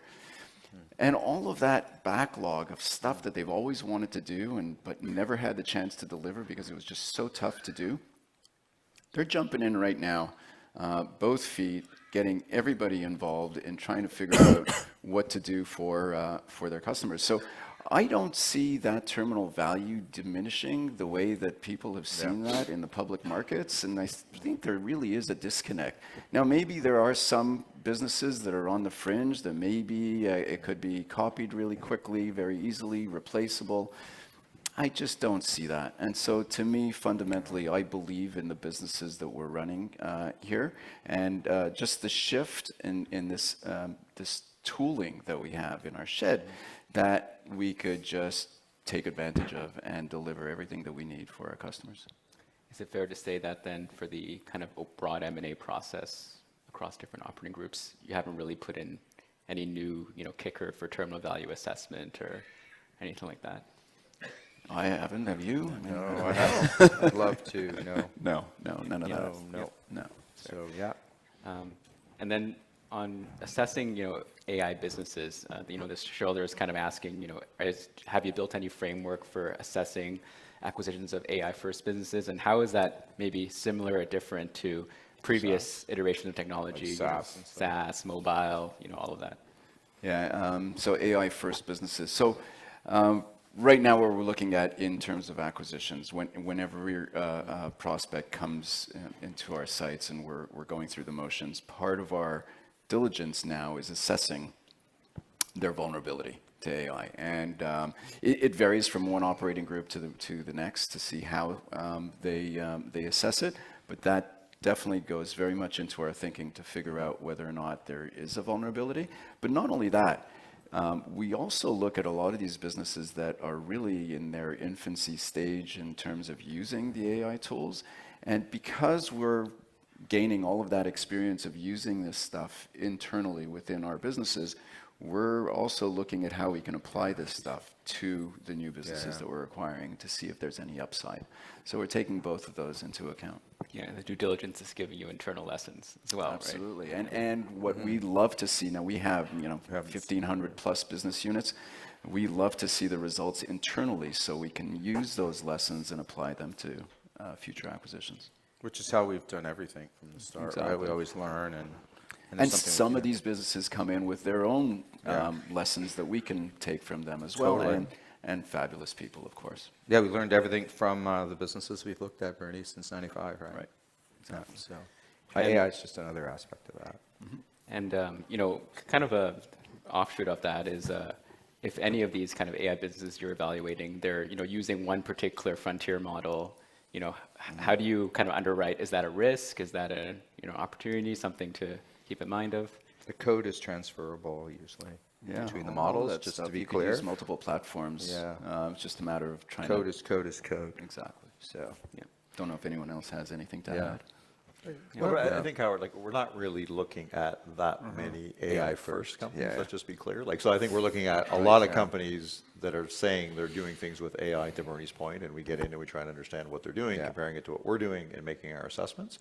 But I can't remember the last time, one of the ones we looked at was what we would call an AI first company. You have to remember who we are and how we value and what we pay. So I think that's not where we are, not yet. Yeah, anyway. absolutely. I mean, just to underline that point, the bulk of the businesses that we see are not AI first businesses. These are small businesses. They're doing the right thing within their customer bases, and they're doing the meat and potatoes stuff, but generally they're not on the AI bandwagon yet, or very few are, and the ones that are just using the basics. So we're not looking for AI first businesses per se. We've seen a few but they don't have customers and they're Yes. sort of out of money and Yes. valuation's low. So I wouldn't, I don't know. I don't think there's we're not seeing huge competitors in our segments where, wow, this AI first company's killing it. We are seeing people who've put some money in something, try to build something, and can't get the distribution. Right. Yeah, you could probably point them to the SPAC market instead of They could change their name and add AI to it. Yeah. It's easy to do. But. That's easy. Yeah. Maybe switching to hardware. So you mentioned last year that you studied Motorola Solutions and Hexagon, and do the developments in AI make you more interested in hardware? And I know Mark is a big fan of hardware. We've always, like the Valaris through Trapeze always had a lot of opportunity to deal with hardware because we dealt with a lot of buses and trains, and there's a lot of in-vehicle devices. And I've always liked hardware. I always think it's you want to do as much as you can inside that vertical. You obviously want proprietary hardware that is special and unique to that niche. So I really like hardware a lot. Does AI help us with it? When you're doing hardware, it's a harder business. You got to worry a lot more about working capital, and generally the hardware has embedded software on it, so it might help you write some of the embedded software inside the hardware. But I've never had a problem with it. Maybe we'll do more of it. Maybe we won't. It'll depend on our what becomes available to acquire. So, but it's perfectly fine for us to do it. It's more about opportunities, yeah. I think so. AI doesn't help or doesn't change that game. Yeah. And then maybe just the last one on this section for me is on horizontal businesses. So we've kind of talked about a bit about that. Yeah. And there's a belief that obviously VMS is more insulated than horizontal businesses. And does that change your framework for acquiring horizontal businesses given AI, or has it always been the same? It depends on the situation. If you're horizontal in a specific geography, that's one thing. So it depends on the situation and the price and what we really think the long-term value of that business will be. So I don't think it's affecting us at all in our decision making now. We're going to look at that business on an individual basis and think about what the next decade of that business might look like under multiple scenarios, right? Yeah, so I can add that many of the horizontal businesses that we do buy have their own moats, despite them being horizontal, and that's what we do look for, something that's defensible. If not, we'll model it up accordingly. Exactly. Right? Which affects what you can pay for that business, obviously, if the moat is not comfortable or deep. Makes sense. All right, thanks, guys. I'll turn it to Larry. Okay, thanks. My segment is on PEMS. We heard a presentation about the topic earlier, which provided, I think, extremely valuable information. Nevertheless, we got a very large number of questions about this topic, and so we'd like to pose a few of them. We'd like to front that by emphasizing that we are very grateful for Mark Leonard's continued involvement in this endeavor as an advisor. We're also happy with your keen interest in this topic. But we also want to stress the need to be particularly careful in this area around proprietary information related with this strategy, as well as the fact that it can involve two public companies and concern about revealing non-public information. So with that front, a few questions, if I may, Mark. Here's a simple one, at least to read. You ready? Ready. What edge does CSI bring to the PEMS strategy? Well, we have capital. A lot of people have capital, but we really understand vertical market software businesses. I think reasonably well. We've had a fair amount of experience over the last 3 decades understanding vertical market software companies. So I think those two combined are useful. And we also know sometimes a little bit about the verticals that these companies are in, which I think can help. And we're also comfortable investing in businesses that require some help. Bernie, I mean, maybe you could elaborate Yeah, on that. absolutely. So- I mean, our deep expertise in software for what we've been at it for over 30 years, I think that that helps us a lot. I think we have a lot to share in terms of how we do things, and so our expertise in that. Plus, with serial acquirers, you don't see very many serial acquirers. In our M&A conferences in the past, we've invited heads of serial acquirers that are non-software as well, and you've been to a couple of those. And there are immense, tremendous similarities that I think our experience could help, and I think we have a lot to offer. Excellent. We thought a lot about compensation, about investing incremental capital intelligently and measuring those things, and we think those are useful for people who care about these businesses over the long run. Thank you. I think it's a unique. Yeah, that's good. Second question. In a PEMS structure, how does the underwriting process discount or account for the friction of having to persuade a legacy board or management team to adopt Constellation's capital allocation discipline? Sure. Want me to take that one? Yeah, you take that one.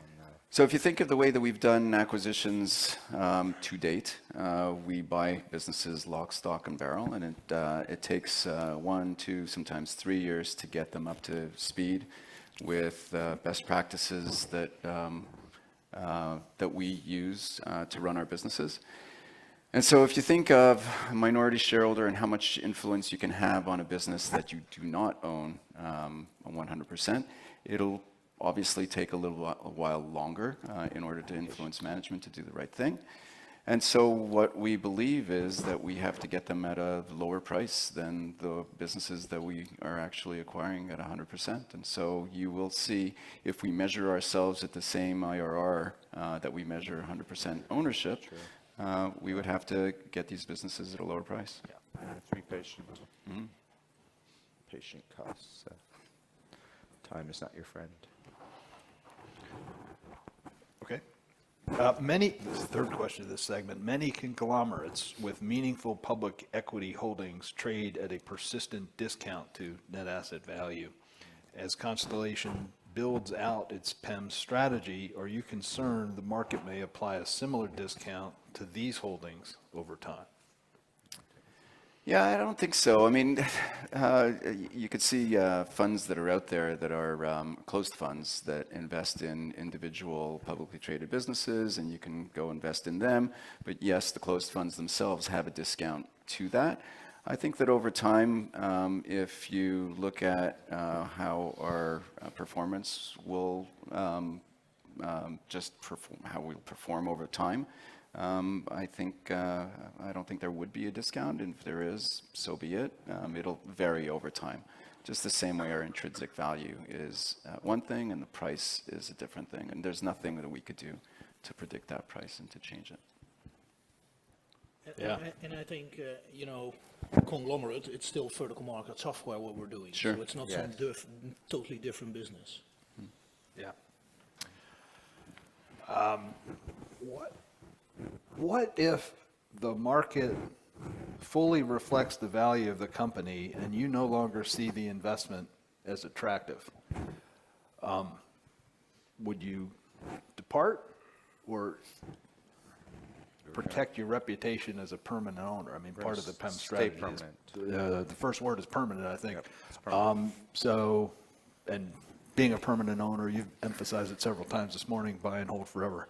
Yeah. How would you think about that? Permanent.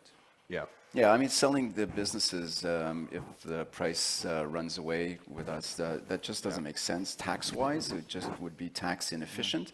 And I think what we would do is have, or just see like-minded investors pile into the business that we're in, and just keep holding onto it for the long haul. We're not in the business of selling high-priced shares to people that are unaware of what's going on within the business. We're literally in there permanently. Yeah, with better things to do with our time. Yeah. I've got 1 or 2 more questions on PEMS, and then we'll return to the audience. So if you want to think about questions and lining up, now's a good time. So either the ultimate or penultimate question, and this one is, how can you generate cash from public investments, from PEMs, are there strategies with special dividends? Are as you technically do not generate free cash flow from the public investments, which won't help you grow free cash flow and reinvest the proceeds. How do you think about that aspect of it? Sure. The way that we run our businesses is exactly that. We look at areas to invest in. So if it's R&D, if it's particular initiatives that we're doing within our businesses, so that's where some capital goes. Then there's capital deployment in terms of acquisition, and so we'll take a look at that and see what's available for acquisitions. And so we would apply those lessons to PEMs as well. And when there's excess capital within the operating groups, what do? They send it up to headquarters. And I think what we'll try to do is influence businesses that have excess capital to return it to shareholders if they can't find anything else that gets a good return on invested capital the way that we measure it. They should be measuring it themselves as well. So any excess, we would hope to get it to be returned. But we would want businesses to continue to invest in what they're doing as long as the returns are appropriate. That's excellent. Thanks. I think I will ask one more if you don't mind, Sure. because I think it's got a subtle learning in it. The questioner is looking for clarity, I guess, in her understanding of the blueprint of the PEM strategy. Sure. Here's how they describe it, and then they want to know if their assumption is right. So the plan is to buy shares, see if a company is okay with being taken over, but if not, try to steer decisions in a certain way and reap the benefits of the improved operations. Is that a fair description, or are they missing something there? If you think of the process of the way companies are for sale, it doesn't work that way. You don't knock on the door in a very large business, we're talking about multi-billion-dollar businesses. You don't knock on the door and say, are you for sale? And yes, we are. Okay, here's the check. Nearly always, and we've had the opportunity to bid on companies, publicly traded companies that are for sale. They are hand in hand with typically an investment banker that takes them out on a roadshow with a document, a confidential investment memo that talks about their business, and they do an appropriate job of scouring the world for appropriate buyers. Once that happens, you have to pay a premium over market to get that business. We're not in the business of paying up for these businesses in an auction. It just doesn't make sense for us. We want to go to the places where they're undervalued. So it's not that. It's really not. So we're looking for undervalued businesses that are out there, and we'd like to get in and try to influence management. And what we're looking for is that the appropriate managers are in place, the incentives are in line with shareholder expectations, and that their capital allocation is sound. It's very simple. It's really want to align those businesses with shareholder requirements. Thank you for that clarity, that clarification. So let's turn to the audience again. I think we're up to question 10. This one will come from the middle aisle. Thank you. Andrew Rosenblum from Bonsai Partners. My question is around the compounding engine that we have. I think it's one of the most important things that we do. We understand where capital comes from and how to redeploy it. PEMS is different because it doesn't return the capital back to us, and it doesn't give us the capability to take it from potentially cash flowing but low incremental ROIC opportunities in that business to put it somewhere else. So my question to you is, do you have to, because the compounding engine sticks in the business for PEMs that we are buying in the public market, is the bar just intrinsically much, much higher, that we have to be completely confident that that business itself will be a compounding engine like we are, and therefore we need to hold it to a different standard of business, not just a VMS at a cheap price? I think Bernie, you sort of answered that, right? Yeah, that's a very good question. So you have to remember how we got here, okay? So, we had a slide up there earlier that said we had, how much? $3 billion of dry powder? Yeah. We're trying to invest that capital, and it's a very tough slog. It's tough despite the number of VMS businesses that are out there. It's tough to use to redeploy all of our capital. And that's why we came up with the idea of PEMS. So the idea of PEMS is to use some of the capital that we have to find undervalued opportunities out there. Once we find those undervalued opportunities, the idea is, well, actually trying to find those opportunities is to figure out the businesses that have the highest probability of being receptive to our influence. So that goes hand in hand with what we're looking for. Folks that have been shareholders of these businesses are probably looking for some kind of catalyst for these businesses to improve themselves. And like I said earlier, there are a number of ways that these businesses can invest their capital. And so it's R&D, it's various initiatives within the businesses, whether it's geographic, product, et cetera. There's buying back shares, there's dividends, all sorts of different avenues. So we believe that over time, using a number of different ways to improve businesses, that we will reap the benefits of the improvements of those businesses. I hope that helps. Thank you, Andrew. Thank you very much. Great. Question, is it 13? Lucky 13 for you. Joseph Shapashik from Rainwater Equity. Question on the same topic. You may generate as much or even more than 20 billion in free cash flow over the next 5 years or so. Yes. That's a really, really tall task. I wonder, because it seems as though buybacks are probably unlikely, given that you haven't done one at this level. Dividends have culturally not been very high on the list. So just wonder, outside of PEMS, do you have any other ideas or evolutions that you might introduce over the next 5 years to help with capital allocation? Sure. Mark, do you want me to take that? Yeah, you can. Okay. So PEMS is one of them, obviously. If you dialed back the clock, I don't know, a couple of quarters, Mark Leonard also mentioned style drift. I think we're looking at other areas as well, services, tech-enabled services, and other areas as well. So it's really in its infancy stage. And so we're experimenting with different places, areas where we've had a little bit of experience in through our software investment. And so we are looking at other avenues. It's not just going to be software. Of course, the bulk of it is going to be software because that's what we're really good at, and we've studied that over the last 30 years. So you're going to continue to see a lot of that going forward, but there's a possibility of new stuff that's coming up. One follow-up on that. You can follow up. Go ahead. Thank you. Follow up on that.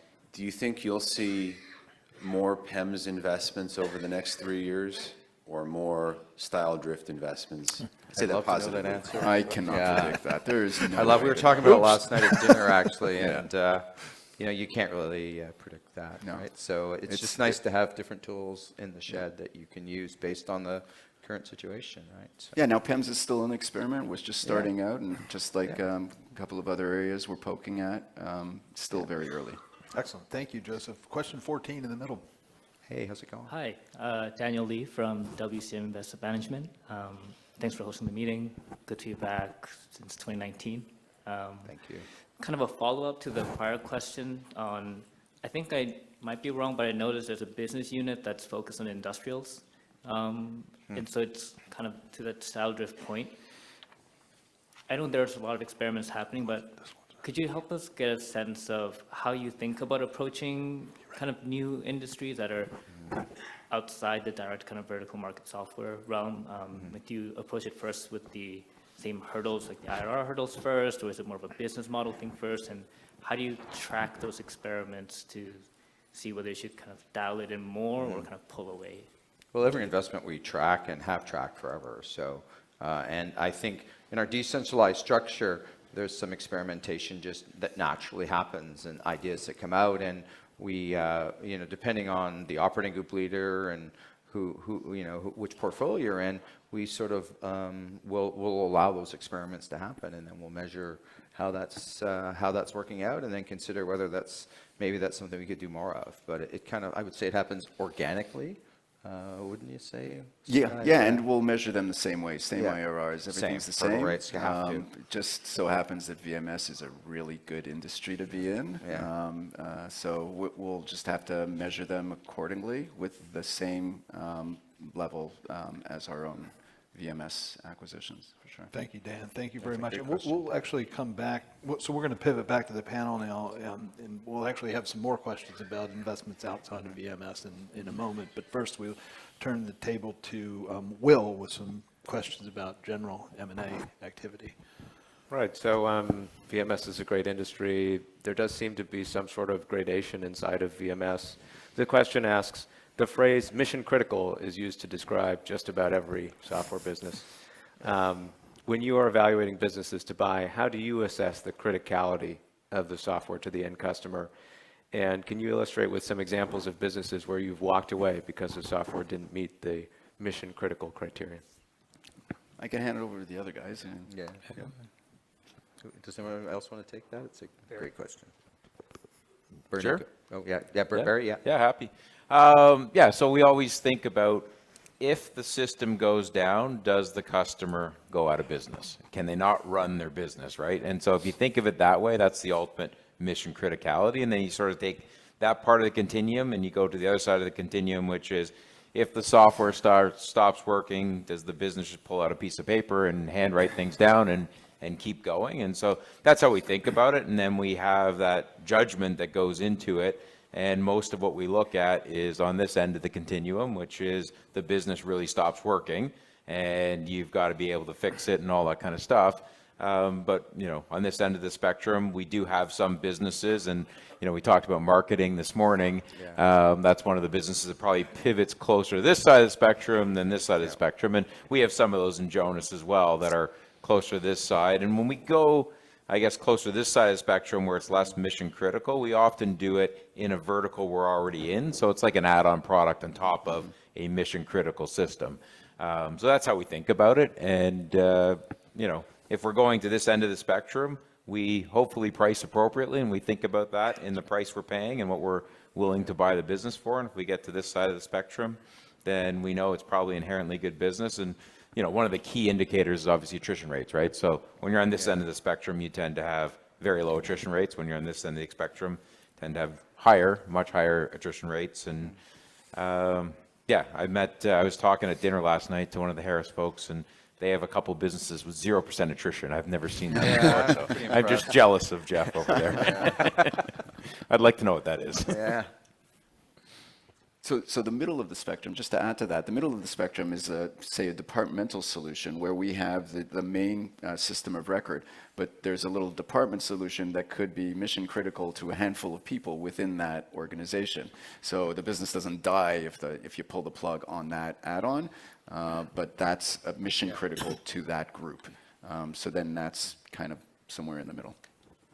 I suppose unasked but implied in this question is, to what extent are you looking for mission criticality specifically as a qualitative measurement, as a qualitative criterion versus as it happens to be mission critical because you've looked at the attrition rates and those tend to be low. Do you know what I mean?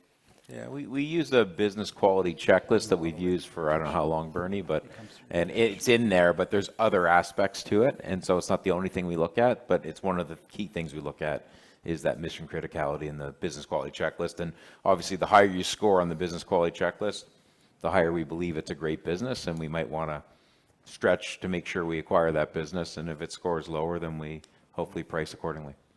But it's not the only criteria on the checklist, but it's definitely on the checklist and a big one. Great. Robin, a couple questions for you. Slightly over a year into investing in Asseco, what lessons have you learned about minority investing that might inform your approach next time around? Can you elaborate on how Asseco has changed for the better following the advice of Topicus executives that have joined their supervisory board? So it's less than a year because I believe we're a little bit over half a year in it, so that's one. It's a great business. The founder, Adam Goral, built this business. It's a kind of Topicus, and he built it out with his team, so it's a great business, and we like it. And what we try to do now is, as Bernie and Mark Miller referred to, is to have discussions with the management team.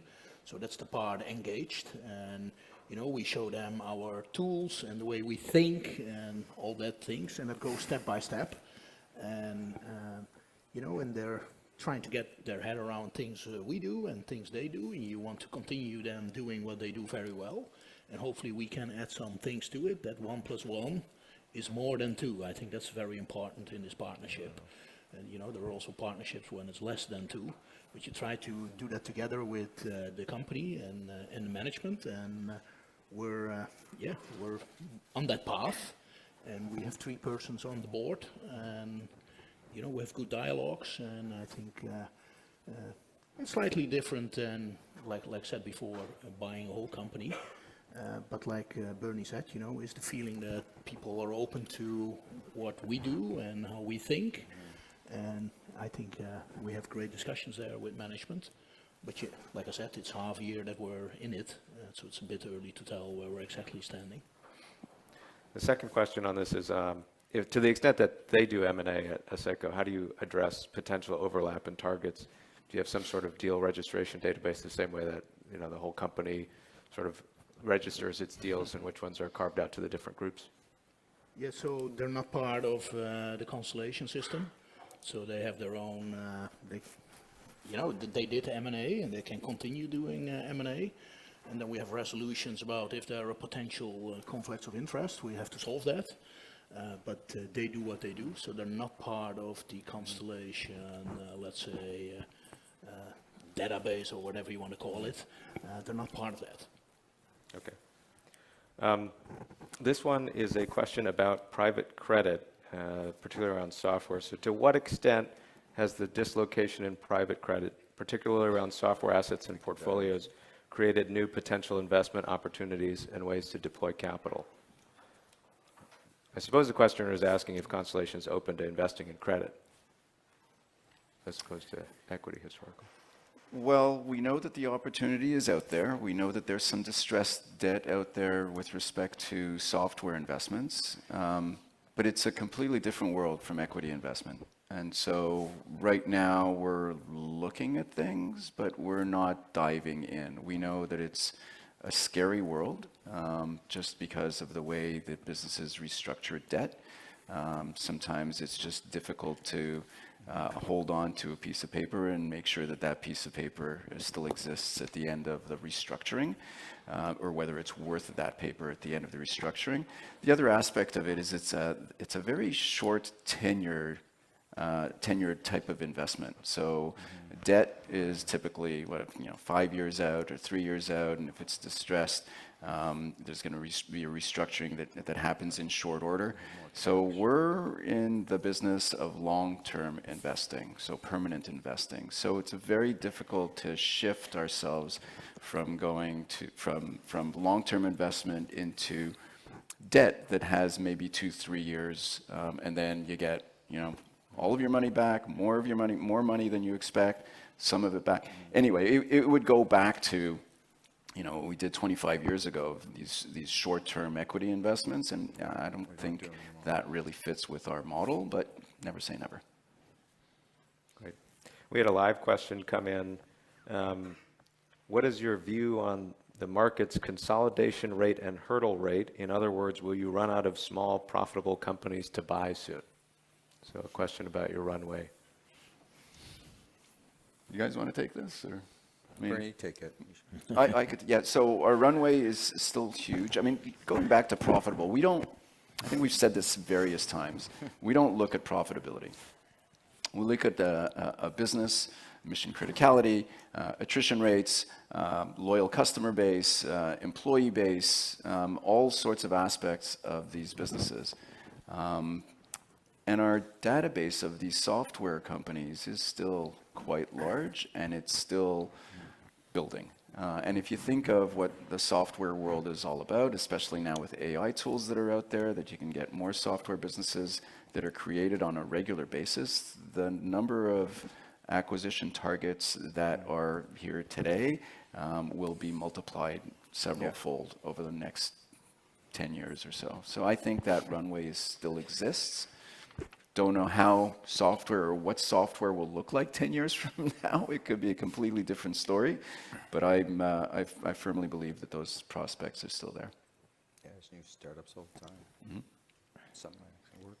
Great, thanks. Howard? Can I just, the panelists had a bet about the likely population of the online group, and Howard won the bet. There are 1,150 people online at this moment, so congratulations, Howard. What was the deal? Can't disclose. Once it matches, once attendance matches the stock price of Constellation. Oh, get, God. yeah, 1 share. Yeah. Slice of pizza. Pizza. So this section, last one for the M&A, is more about larger M&A and also outside VMS. So on the recent earnings call, you were asked about valuations and kind of said you hadn't seen much movement. And if this kind of persists, do you see valuations start to decline more for smaller acquisitions or the larger acquisitions in private markets? And does that mean you should focus your efforts towards one or the other? Yeah, so going back to the debt discussion that we just had, the leverage discussion, a lot of the large acquisitions are levered, right? They're private equity acquisitions, and some of those, some of that leverage is up for refinancing probably within the next 5 years or so. So it all depends on what those debt markets look like in terms of influencing whether these businesses are put up for sale. Otherwise, they will just continue to refinance if they're able to do so. But with the SaaSpocalypse that's going on, who knows how that's going to work out? I mean, there's billions of dollars out there in leverage for some of these software businesses. So the time will tell. I think we might see something in the next 5 years, or it will prove out in the next 5 years. Whether that's up or down, impossible to tell. But we stick to our, bread and butter, the smaller businesses. That's where we get most of our acquisitions from, and I think those will be coming up for sale on a regular basis, and we hope to be front of the line, ready to acquire more of these businesses. Maybe an update on VMS Ventures. So the shareholders wondering, how many investments have they made? Have they scaled successfully, and any kind of spillover benefits, and also, are there any kind of AI-focused ones? And I know there's been a video. Let Don answer that question. Do we have a mic? Don's in the crowd here. Yeah, okay. Don, Give him a microphone. Do you have a mic? I'd Go love to the to. mic. You flew all the way over here, so perfect. Don is. I get to participate in VMS Venture calls usually once a week or once every couple of weeks, and I just love Don, and I appreciate him hopping on a plane and flying over here. So. Okay, thank you. Yes. Yeah, we see Introduce yourself first, Don. Yeah, Just, well, I'm Don. That guy. Nice to meet you all. Yeah, what you do, Don. Yeah. I do something with Topicus. You run it, yeah. So. And a couple of years, we started the venture fund with Carl Chavez, he's also here, and Mark Leonard. And what we see, we started very slow, looking for the right angle to make this corporate venture running. And in the past year, we see additional traction in AI-specific companies. And as you might know, it's an internal corporate venture investment committee that we run. And in the past weeks, months, we close around 2 of AI-like startups. So one of those was already mentioned by Click Dimensions with the agents. It's a product of VMS Ventures that they actually use. It's called Rhea, and it's a low-hanging fruit way of deploying AI agents, something like that. Excellent, thanks. That was good on the VMS Ventures? No? Yeah. Anything else? Don, thank you so much. Great. Thanks. Yeah, it's great your son came over with you as well. So really appreciate having you guys here. Oliver. And then just the next one to David. So this shareholder is asking, in many carve-out situations, the seller's objective is to make sure there's a smooth transition with the buyer that has a credible operating model and execution, which you've shown. Are there carve-out situations, where Lumen already has the support of the seller, but closing is deferred mainly because Lumen doesn't have the organizational capacity yet or timing alignment to absorb the asset? Yeah, no, definitely not. So we're, as I said earlier, we're always 1 year in advance on building placement infrastructure, so where to put companies, and obviously M&A capacity to deal with opportunities. So yeah, we've got lots of places to put companies, and we've got capital and the will and the credibility, and the barriers to entry are very high on carve-outs because they're extremely complex.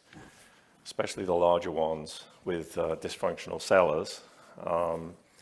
So it's a big focus area for us, and we've got, I wouldn't say unlimited capacity to deal with it, but we're far away from being organizationally constrained. You're scaling up the team, thinking one Yeah. year ahead,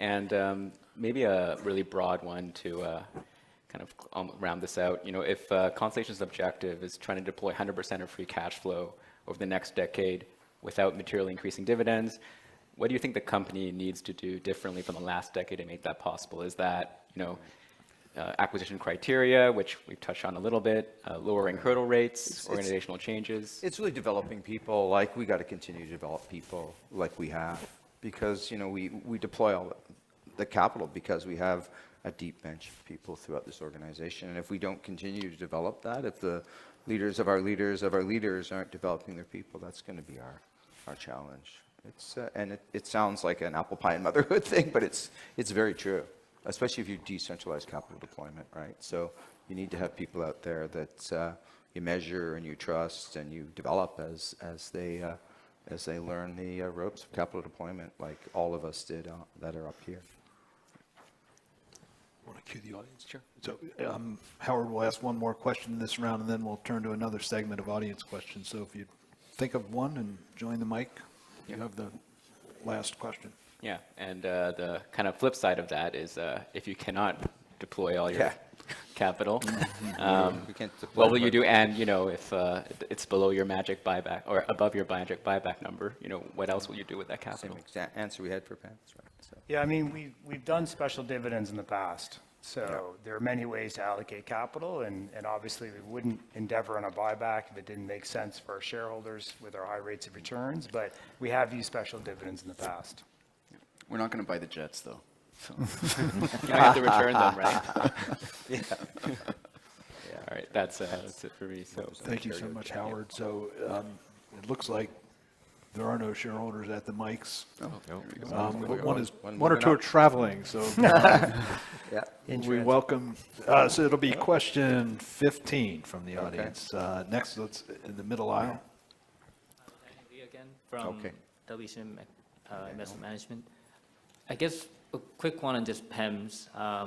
Given how it's kind of about deploying Constellation's own operating best practices into these companies, is it fair for us to kind of look at it, like, let's say 5-6 years out, if we look at these companies then, given the kind of time delay it'll take for these best practices to get absorbed?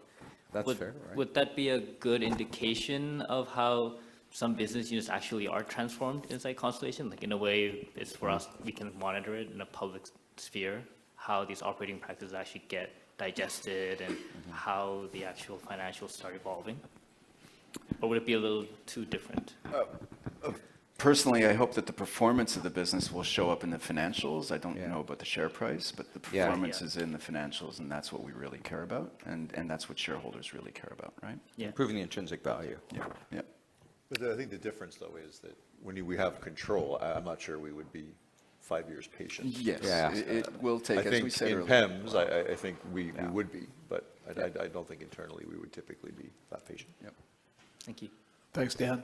Question 16 to the right side. Just have a question on talent development. You mentioned about leadership development is extremely critical. Yes. But everybody has their DNAs. Some people are born to be better operators. Some people are born to be capital allocator. Just wondering how much patience do you give to younger leaders in terms of how do you measure them, and what happened after a while that they're not successful, and how do you repivot their interest? Yeah, like we did, like I was running Belarus a couple of years ago, and we did an event called Quadrants in London, and I decided I'd invite like 4 or 5 people on stage and just interview them about their careers. I think 3 of the 5 started as interns and were running portfolios. So, you know, we have a list of who you are. We have a list as to what you've done, what returns you're getting, what performance you're getting from an organic growth or perspective, and we just want to develop those people. And some are, you're right, some are better operators, and they're better at making businesses run better, and some are better at allocating capital. And we'll just try to filter that out throughout the organization. I think all the people up here do that well. So that answered your question, but yeah, thanks. we really want to do that. It's a very important part of our culture. Is the question that do you think the people have to go into M&A to be successul? Or? No, there are people interested in going M&A, right? Yeah. To DNA. build their Everybody's company. interested until they get there. Yeah, I mean, they get there, but some of the time they run into difficulties of not being able to find the right opportunity. So, well, some people want to go places they probably shouldn't have went, and that's just how it is inside of a massive ecosystem of Constellation. Certainly, we're trying to not create we want if people are really great operators. We love them to continue to be really great operators, and M&A has a slightly different skill set. Some people, adapt to that, and some people don't. What I don't want to do is lose a great operator by forcing them to adapt to be an M&A if that's not in their DNA. But a great operator also has very good judgment, so they're somehow helpful at M&A as well, because the judgment on whether to make an investment, right, it requires some thought and judgment, despite having all of our metrics and experience, and you've really it's a really difficult problem when whether you want to promote a great operator into helping you allocate capital. It's one of our challenges. Great question. Thank you very much for the great question. We're getting close to closing time, 1 p.m. Got about a quarter of an hour, and we'd like to pivot to the final segment, the final topic, governance, sort of defined broadly. I think this is a relatively quick question, and it's probably for Jamal, but what is the total percentage ownership of Constellation stock by employees? And in 2026, how much stock will employees purchase as bonus reinvestment? Yeah, so employee ownership today is around 6%, and that excludes Mark Leonard and his family office, which was another 7%. In terms of the bonus, again, there's a lot of the leaders that are on the CSI bonus plan, but the number of people I actually bought bonuses for this year is only 4,100, right, out of 69,000. So you got to remember, it's still only 6% of the total, and that represented for Constellation employees about 80 million bucks Canadian, and for Topicus employees about 15 million. So a decent number, but it's not pervasive across all of the 69,000. Thank you very much. Second question in this segment is asking for an update on your scheme to allow employees to invest into the underlying businesses directly. I think Damien, Jeff question. Yep. So you guys both want to do that? And Jeff, so yeah, it's going well. It's for employees in Canada and also the US, so it's geographically specific. We've got a group of engaged employees who are in this experiment, and early days. I think it's that long-term compounding outcomes. Jeff, you want to? Yeah, I would say so. Year one was Canadians only. Year two is Canadians and US-based employees. The size of the pool quadrupled, I think, for us in terms of dollars available. But the first pool was post-tax. The second pool was pre-tax. Just the way the rules work out. So I think it's going well. The people who are in the pool seem to enjoy it. I think there are a lot more conversations about investing and being an investor, and a lot more engagement around the investment. So I think we're happy. Thank you. I'm going to ask two questions to John, and then invite an audience question, and then ask one final fireworks question, big question. Oh, fireworks. The question's for John. Thank God. There are two, and I'll. The first one concerns CEO succession planning. We've just been through one. They're already planning for the next one. I'm going to leave now. This one's going very well so far. But this is how it's written. In light of Constellation's increased scale, complexity, and decentralization, could you comment on the approach to presidential succession planning? In particular, what leadership attributes do you believe will matter most for the next president? And what processes are in place to ensure that qualified internal successors are being developed over time? A lot of questions in there, Larry.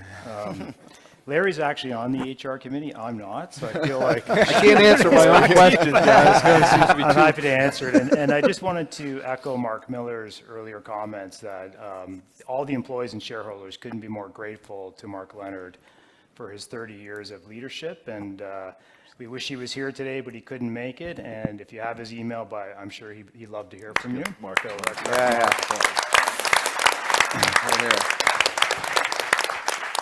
And the process, obviously, in the last CEO transition was from our perspective, pretty clear, pretty quick. We had a process in place.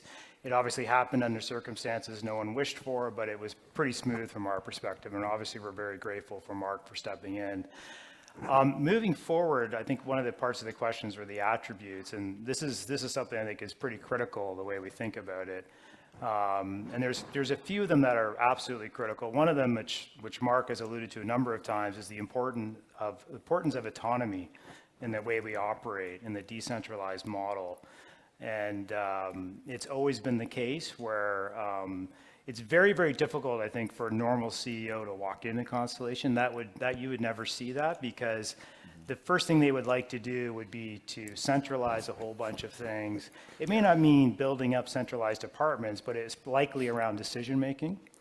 And I think that's the hardest thing for a CEO in our environment to deal with. Not only Mark Miller, but everyone else here, is you have to enable your people beneath you to make decisions, coach them, and that's the only way we're going to continue to grow. And everyone up here knows that. The benefit of that is you're developing many tiers of very good decision makers that we can see their track record over time. And so I feel very comfortable that there's a large bench of people that we can put on the 5-year track, the 10-year track, the 20-year track, and that's largely attributable to the type of organization that we're in. And that we're developing those leadership skills through a career, and we're able to track that progress over time.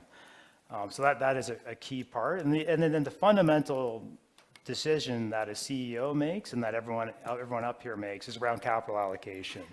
I think that's the number one job of a CEO of a company like CSI. That obviously is around investing in acquisitions, but also if you're running a business unit, it's investing in organic growth initiatives. And then it's also at the top level, it's thinking about share buybacks, dividends. It's really looking for the largest returns for our shareholders for every incremental dollar invested. And I think that's another key attribute that we look for as we're thinking about successors for all the CEOs up here. And then it's the intangible stuff. You know, we're all cheap. None of us fly private jets.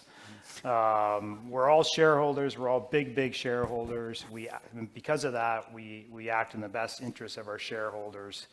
And it's all the intangibles. Low ego, the things you don't find the big American CEO with making the big salary, negotiating his option package every year. That's the number one thing they're thinking about. They're using share buybacks as a way to avoid dilution on their option plans. And there's a whole bunch of things that I think all the shareholders who have been in the stock for a long time know and understand, but I think are reiterating when, as a board, we're thinking about succession candidates and what we're looking for. That's a long answer, Larry. There were many questions, and you gave many answers, so thank you very much for that. The next question for you, John, concerns buybacks, a word that's been uttered many times, and this one gets a little analytical. Many came in, and so I'll actually pose two of them. One's a little broader, one's a little more analytical. The broader one is, at what price? I don't know if you can say this. Or set of conditions. they know you're not going to answer that one. Or set of conditions would the board consider? Would you consider there are going to be several here, John, but would you consider temporarily buying back shares while simultaneously continuing your deployment efforts? After all, you have a lot of balance sheet flexibility.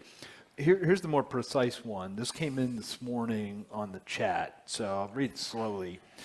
When you compare the after-tax compounded return on a $100 million VMS acquisition closed at today's prevailing multiples versus repurchasing $100 million of Constellation shares at today's price, which 2 or 3 inputs do you weigh most heavily?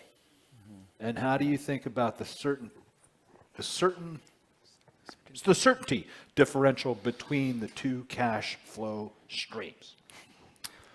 Okay, I'll give my answer, then maybe if anyone else wants to weigh in. I mean, the way we think about it is we're using the same hurdle rates for making both decisions. We're buying businesses at a value that is far beneath what we're trading at and what other companies are trading at, even after we fix them. So we still believe we can generate much higher returns by buying companies than we can by buying our own shares at these prices. Around your around the question around confidence in cash flows, we have high confidence in both when you're talking about VMS. We obviously have a slightly higher confidence in our own cash flows, but when we're looking at the types of companies, which are 95% of our investments, are industries we know how to fix these companies. We're pretty confident in those cash flows, and our track record would suggest that we're reasonably good estimators of that. Jamal, do you want to add to that at all, or I think John covered it well? Yeah, I don't think I can add anything. That's good. Yeah. Anyone else? All Charlie Munger. Nothing to add. Yeah. Sarcastic, witty remark. Is there an audience question, or shall we go to the final question? There is an audience question. So it's question 17. Lucky 17. Alex again. How's it going? Third time? Hey, just second. Second. This is Alex. Yeah. Yes. Thank you. Oh, sure. This is not really governance, but it's related to the capital allocation. You made some interesting comments on the most recent call about having built your capacity to do larger M&A relative to the past. And obviously public market valuations have come down, and those are many of the larger companies. What do you think is the outlook over the next few years for you to do more public to private, larger M&A? I'd love to be able to predict that. It's we're just keep plugging away. The good news is we just have I think the best team we've ever had on it. So Alex, but I can't forecast the future. If Bernie could, I'd love him to. Yeah, but he can't I could either. definitely predict the future. No, sorry about that, but we can't really say one of the things you hate in business is when you're not on the field for the game, and you at least want to be involved, and that's one of the things that we're going to work hard on here. And if there's available, possible transactions to do, we just want to be playing the game. Thank you so much. And I think we're probably better. I might want to add around, it's one of the reasons that Constellation has kept a pristine balance sheet.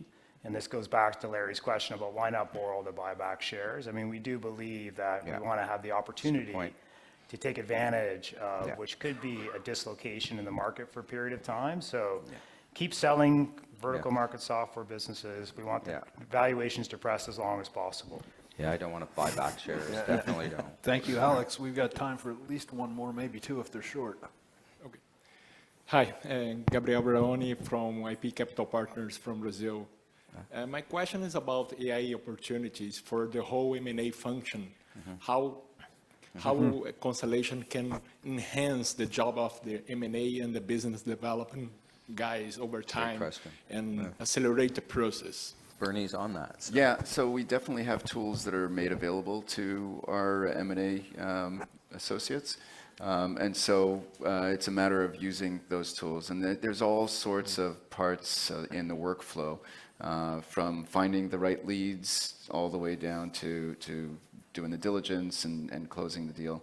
And so we've built internal tools, and we've used tools from the outside to make that workflow a lot faster, a lot smoother. Whether or not it proves out in increasing the volume that we actually get to close is up for debate. We don't know yet, but those tools are being made available, and we're rolling it out to all of our M&A people. Should make us smarter. Yep. Thank you. Question 19, probably the last audience question. Thank you. It's a quick one. Francisco from Rothschild. Just given everything that's going on, do you expect any changes when it comes to competitive landscape in M&A? Changes. Are there going to be more copycats, you mean? Well, less. Even I don't know. All the money that was flowing in, do you expect less money to flow into this space? Yeah, hard to tell. I mean, right now, in the last decade or so, there have been a lot of copycats that have been popping up. I've seen some exits of those copycats. I think Exeo is one of them, actually. Exeo. that we bought through Harris. It was a roll-up of software businesses in Quebec.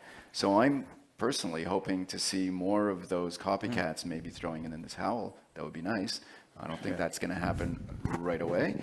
But over time, I think some of these roll-ups might be looking for an exit. And if that is the way it's going to go, hopefully we're first in line for the first call that goes out. But I think there will be some more copycats that will pop up. Maybe they'll do a different version of what we're doing, but it's we'll be out there looking out for them. Thank you very much. It's exactly 1 o'clock. And so I'd like to turn the meeting back over to Mark Miller. Yeah, and, just want to thank the whole team here, all of our shareholders, Mark Leonard, obviously, our panel, which I think, let's give our panel a hand of, that's like hard to do. You guys, awesome job. And yeah, and I hope you found this useful. We look forward to your feedback. And obviously, I have to thank, the tens of thousands of Constellation employees across the world that are, really make this all possible for us all. So have a great trip back home, wherever you're going. And thank you very much for all your time today. And there's a lunch outside, I should say. There is some lunch outside, and yes, it won't be roast beef on a platter with, but it'll be something to snack on. Thank you. Hey guys, thank you so much.